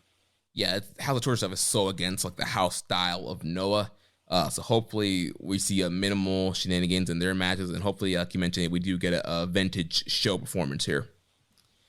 Next question's here from Hawaiian Punch VB. Are you disappointed that all but one of the 1-8 matchups are just disappointed that all but one of the 1-8 matchups are just New Japan versus Noah or just tags? Do you think there should be more crossover team-ups? Funky Express teaming with the Funky Weapon should have been a no-brainer. Ishimori and Kenta versus Ibushi and Marufuji would have been really nostalgic. Why are we getting House of Torture Dick Togo instead of Sakura Gun, Dick Togo? Doki and Osawa would have been a Hapona style Mal and Los Perros del Mal team-up. No, Ida sucks. Shingo Takagi and Yohei have history as Dragon Gate wrestlers and monkey abusers, or maybe not that last team-up. I guess to kind of just speak to the card itself, there were reports that namely Kendo Kashin had suggested that they do strictly tag matches to kind of protect the interests of both companies, and then lo and behold we do have all tag matches. In my opinion, I think there's a lot of different things they could have done differently here, and I am disappointed. And I'm not disappointed because they're doing the show. I mean, the very fact that we're getting Noah versus New Japan at all is like, that's crazy. That's awesome. But I think the fact that they're calling it Wrestle Kingdom, when you call it Wrestle Kingdom, there's an expectation that you give us fucking Wrestle Kingdom. This is not Wrestle Kingdom. This is like an all-together show, which is fine. They should have called it something other than Wrestle Kingdom. And then not only did they call it Wrestle Kingdom, but they had those press conferences, even just the imagery in the promotional material with each singles guy facing off with one another. I mean, I'm not saying that they promised us or false advertised certain matches. They didn't go that far, but it's not very far from it. They really did make it seem, they said we're getting dream matches on a special Noah versus New Japan card. So you're thinking, oh my God, at least 1 or 2 dream matches will occur here. Now, I do think that for some people, probably those top 2 matches on top are dream matches of a sort, but I don't think that's what most people's minds were considering. I look at that Cyber Agent show they did this past year, and no one complained that they weren't doing all head-to-head DDT versus Noah and Tokyo Joshi Pro matches. Like, they were able to do a cohesive cross-promotional show, still featuring their own talents in their own individual matches, some special matchups, maybe a crossover match here or there. I feel like even just doing that would have been enough to satisfy what people were kind of hoping for here. I also would have been fine if they did do like a few singles matches and a bunch of other mixed matches, and maybe they go 50-50, give us the old, 50-50 booking. Everybody looks just as strong as everybody, and we walk out, happy at the end of it. It's not like there isn't a history of New Japan and Noah working together and having singles matches and having 50-50 booking. That's existed in the past. So yes, I'm extremely disappointed. I don't think that I don't think the card's bad, but I also don't think it's worth $30 to pay for pay-per-view. And the way they hyped it up and booked it, or not booked it, but kind of advertised it, made me really feel like I was like, oh shit, I wasn't like I am a pessimist, so I wasn't thinking like, oh, we're getting like 8, singles matches, but I was like, we're gonna get one major crossover singles match of some sort. We didn't even get one, and I'm like, ugh, that really like sucks. But who knows? Maybe there are a lot of people who have suggested that down the line, this might be the first step to other shows between the two companies, which I think if that's the case, that's awesome. Maybe there will be storylines that come out of it. But there's also the part of me that's like, you only get one shot to make one fresh, new, first impression.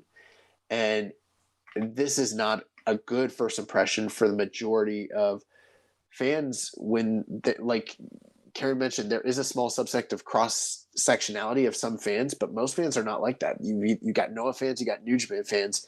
And I feel like this was an opportunity to do something that was really hot and fresh, that drew both the eyes from both audiences onto one another, maybe start something bigger. And I don't know. I feel like if you already are at the point right now where you're protecting everybody on both sides, the likelihood that down the line they might, be a little less hesitant to have any of their guys go over on one another seems very unlikely to me. I feel like this is a one-off and they want us to pay $30 for it. And I'm like, the only reason I feel like I might do that is because we have to cover it next week. If we weren't covering it for the show, I would not put any money down on the show. I would wait a week, and I venture most people will. Yeah, and I pretty much agree with you, Josh. I won't repeat all the same points, but like you mentioned, they didn't have to call it Wrestle Kingdom. They didn't have to do it Wrestle Kingdom weekend. They didn't have to do all these big press conferences. They didn't have to have guys cut promos on each other. Like you mentioned, the image, we had the face-offs. It's on pay-per-view, and I get it. It is for a good cause. It's going to Japanese Red Cross, but they just did so many things. Even like Abari saying, like the guys are deciding who they want to wrestle.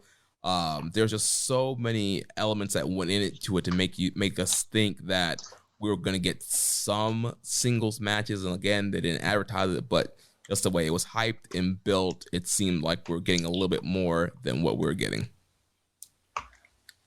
The way I'm looking at it is that I feel like this, yes, I agree about the whole Wrestle Kingdom naming. It should have been, if you want to have it in that week, give it a different name, but give it a neutral name. Because you picked a neutral venue, give it a neutral name. I don't doubt that the pageantry will be anything short of outstanding because both companies love their pageantry. I feel like this particular show, and I hate to say it, it's not designed for the Western fan. It's designed for the Japanese fans. Because Noah fans and New Japan fans in Japan, there's crossover, but it's also like us. There's very separate camps, very separate but equal camps, or, one thinking that they're better than the other.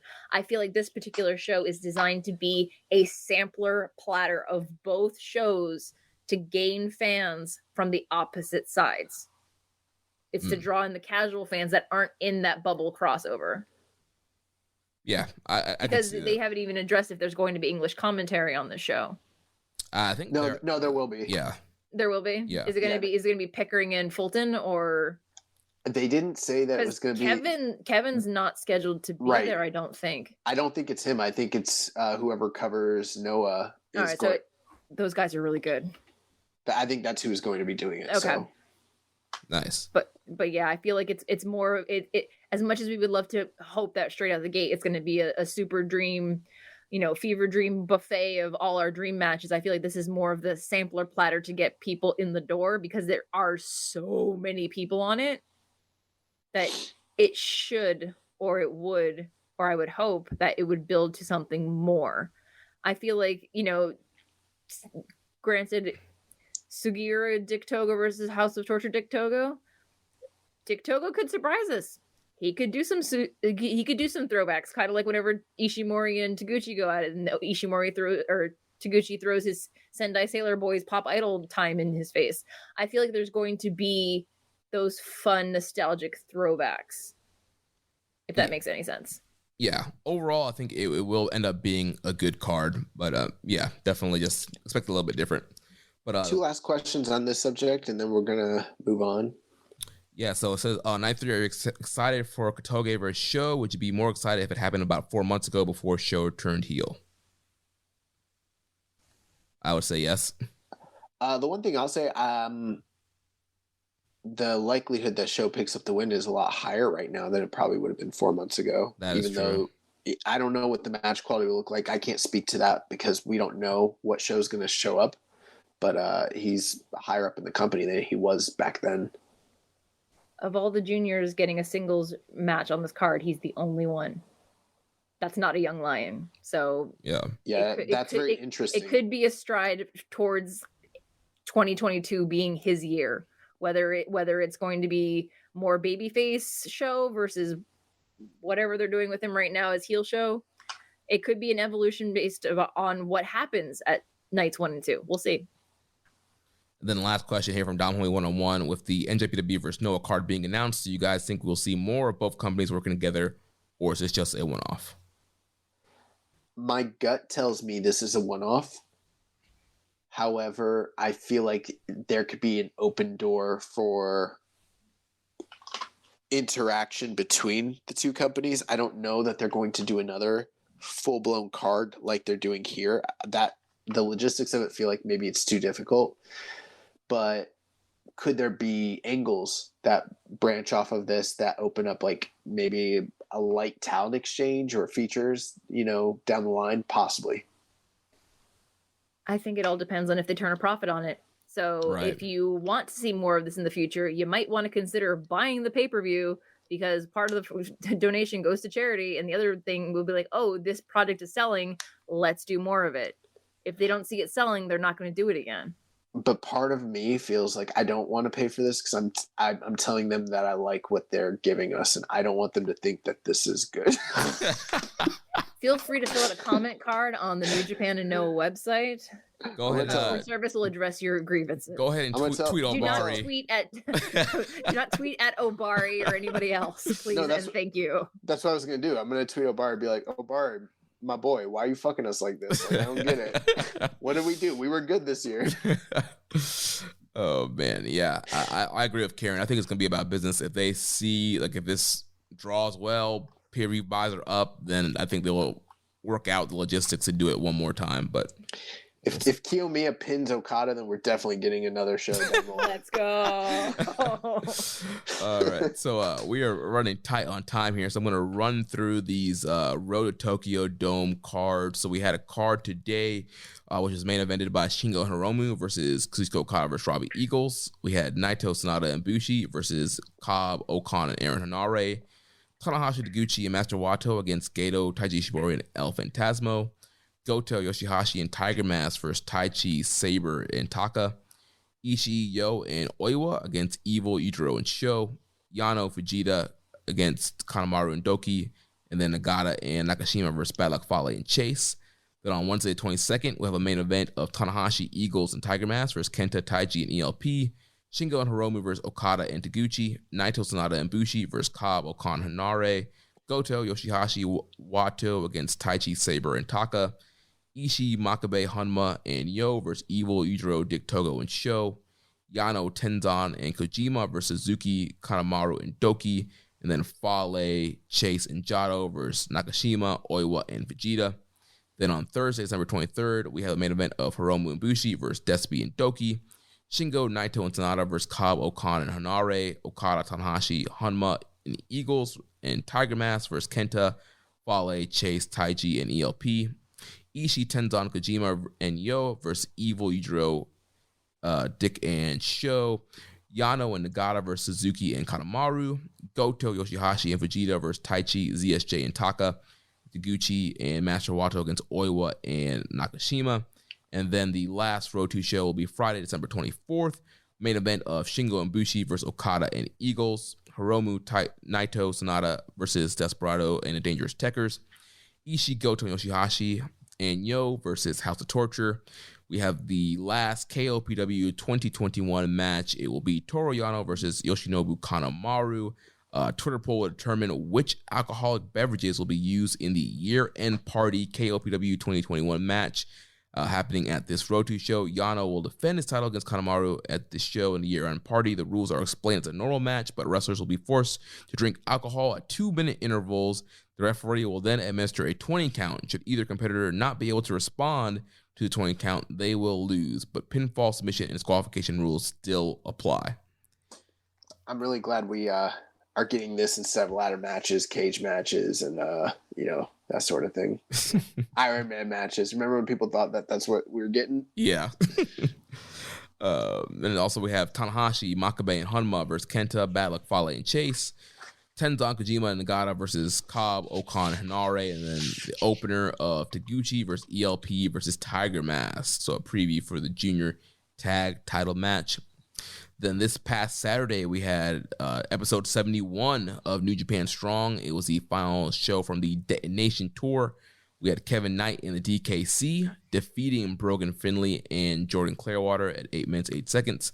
Second matchup, we had the Team Filthy team of JR Kratos and Royce Isaac teaming up with the new Black Tiger to defeat Finn Juice and Rocky Romero, 14 minutes and 5 seconds. And then the main event for the Strong Openweight title, Filthy Tom Lawler retained and defeated Fred Rosser by referee's decision, 24 minutes, 28 seconds. You guys have any quick thoughts about this week's Detonation? Before that, I hope we get snow falling from the rafters on the final night of the Road to Tokyo Dome. But other than that, Tom Lawler versus Fred Rosser. Awesome. I'm salty they're not going to have the New Japan bodybuilding contest on the last. Oh yeah, the Konkuro? The Konkuruso. They are not having it as far as I know.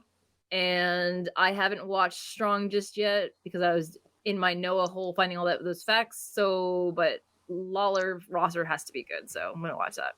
The new Black Tiger's lame. Rosser and Tom Lawler was awesome. That's about it.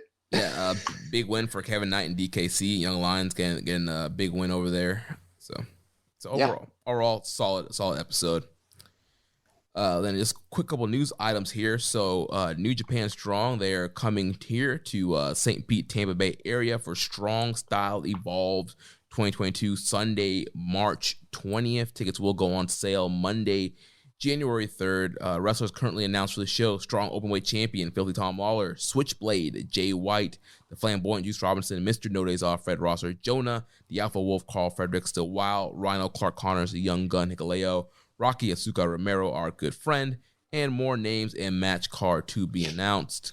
And then my girlfriend keeps saying she wants to go, but only if Taichi is going to be there, and I keep explaining to her that Taichi is definitely, for sure, 1,000% not going to be on Strong Style Evolved. You never know. St. Petersburg, Florida. They could send over techers as the emissaries of Japan. Maybe. Yeah. And if anybody's going to this show in the Tampa Bay, St. Pete area, we are planning on hosting some kind of fan meetup before the show. Hang out, have a good time, and kind of, pregame. We got a location locked down, but we need to get some other details worked out. Yeah, so stay tuned for more details as that show gets closer here. Josh, do you think we have time for these questions, or should we just go? Yeah, we can roll through these real quick. Also, Terminus January 16th, Moose versus Coughlin was announced. Yep, so Terminus, that's Gresham's promotion that's coming out in Atlanta, so a lot of interesting matchups. Also, didn't Will Ospreay won the Warrior Wrestling title? Yeah. Yes, he did, yeah. So that's news, I guess. Yep. But yeah, let's roll through these questions real quick, and then let's get out of here. So EMJ does PR. He asked US of JEW. I don't think so, but maybe. It's hard to tell right now. Yeah, I mean, he's booked until March for New Japan, so not sure about him going to AEW. If he's happy, healthy, and his bills are paid, it's fine with me. EMJ does PR also asks, who is not going to be around by next Wrestle Kingdom? Tenzan.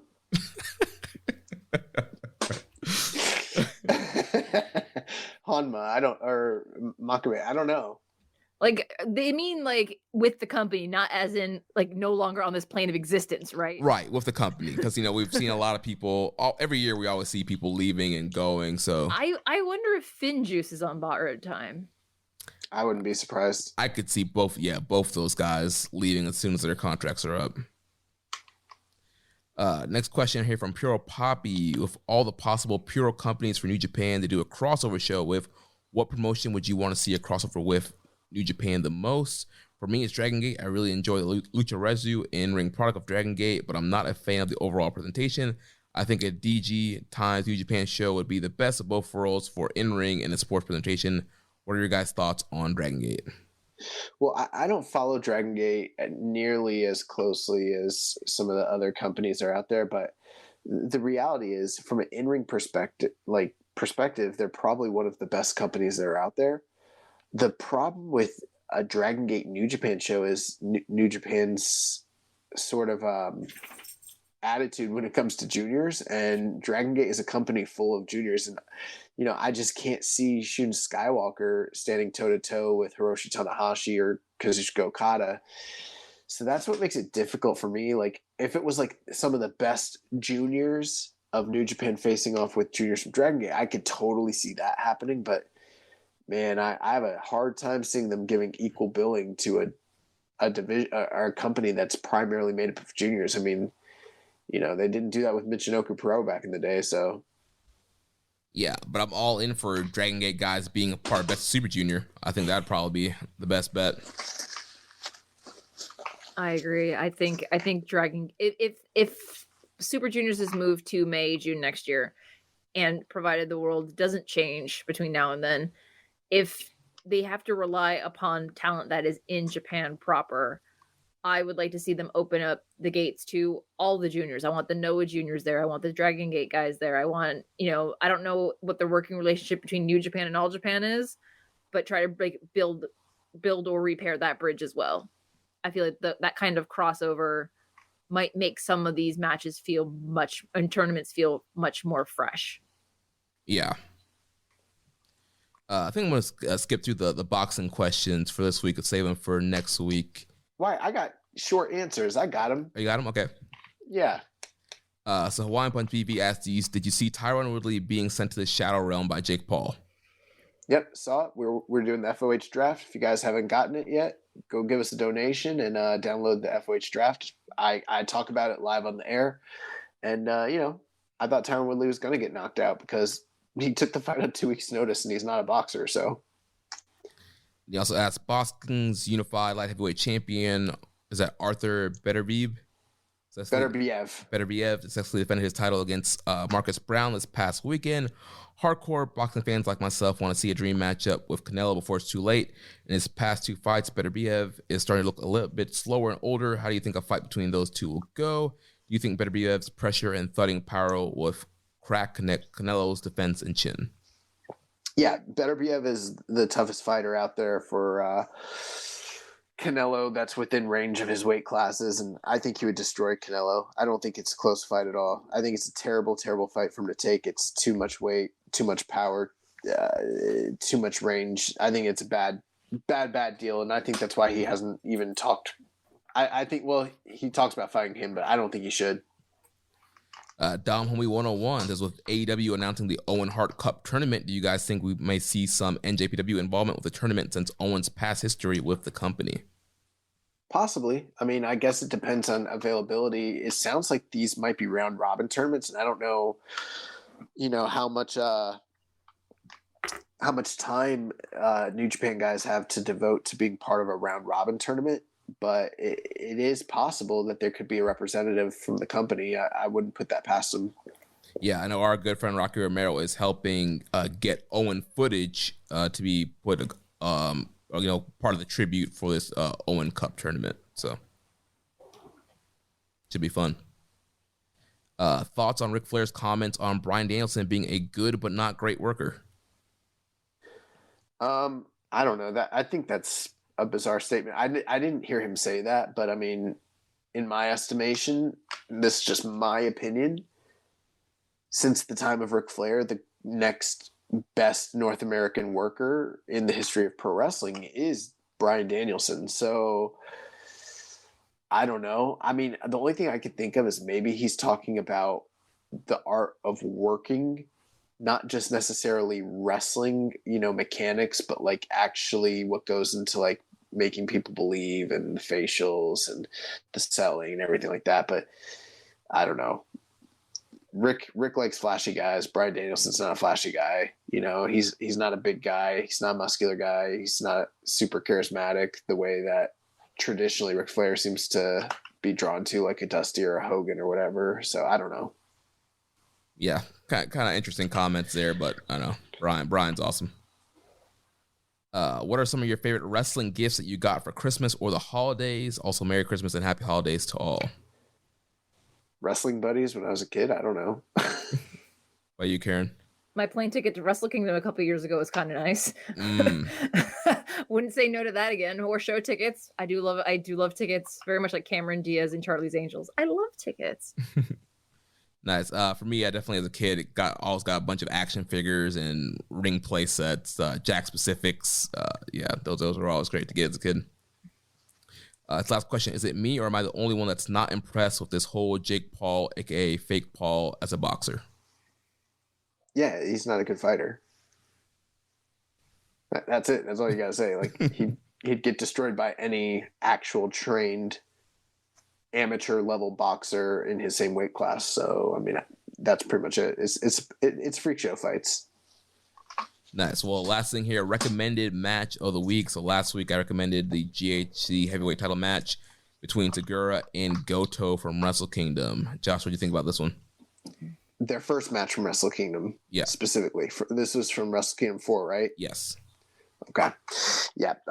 Really, really liked this match a lot. Very interesting.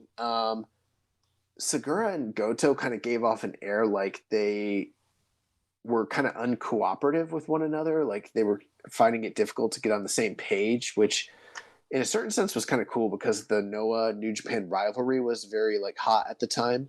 So it kind of gave it that sense of like realism. But I was sort of thinking, I was like, man, like they're having a tough time like getting it together a little bit.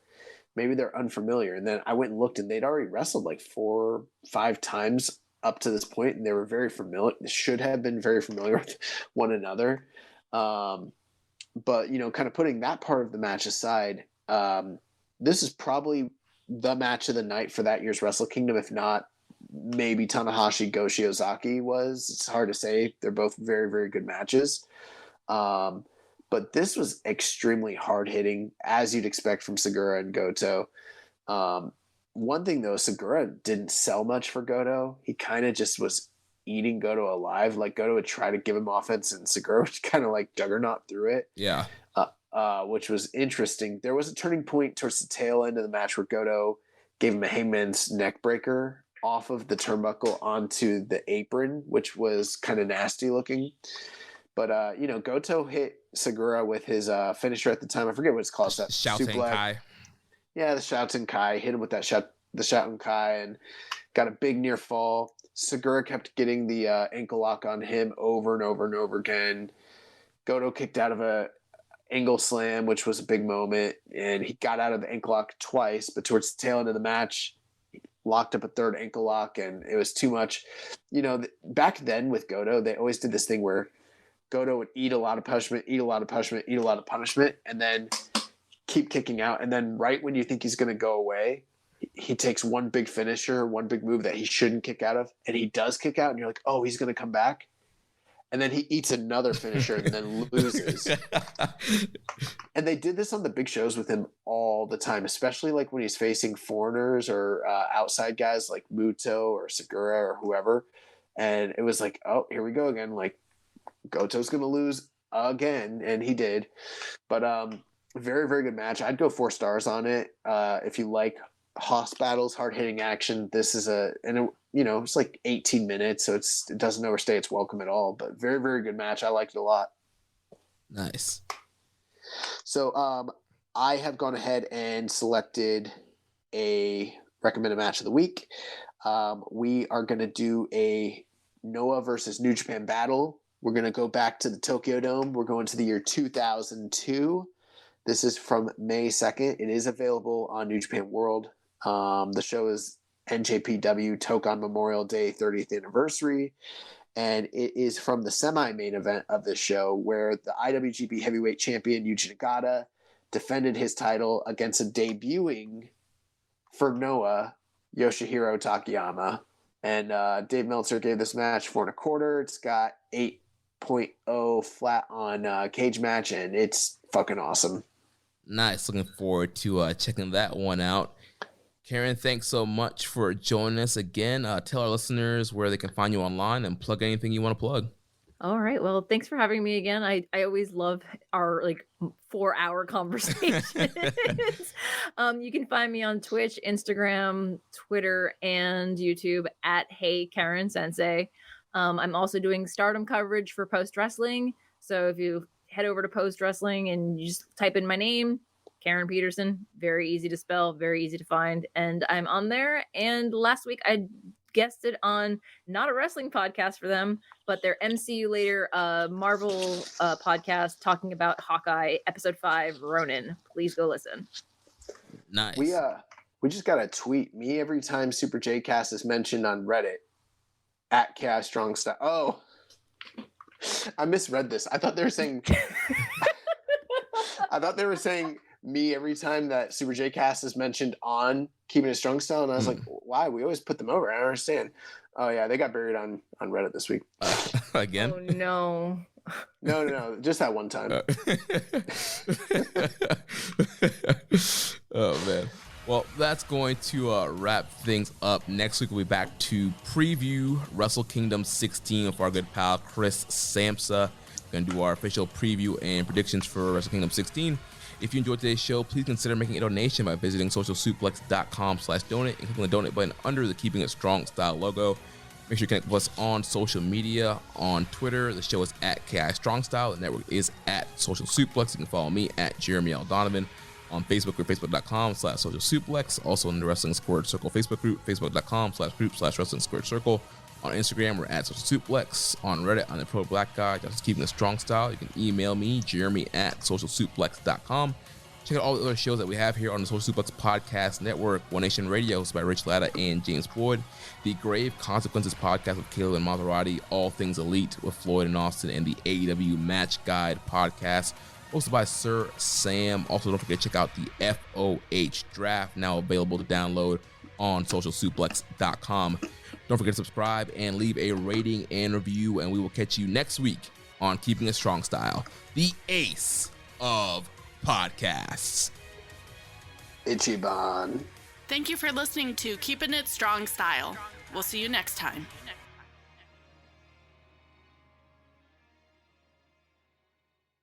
It's not too late to make someone's holiday season a special one. Start now as an Amazon Delivery Station warehouse associate to earn some extra money for the holidays. You'd help bring joy to thousands near you by preparing packages and loading them up for their final delivery. With night and early morning shifts available through the new year, you'd also have the flexibility to spend time with your loved ones.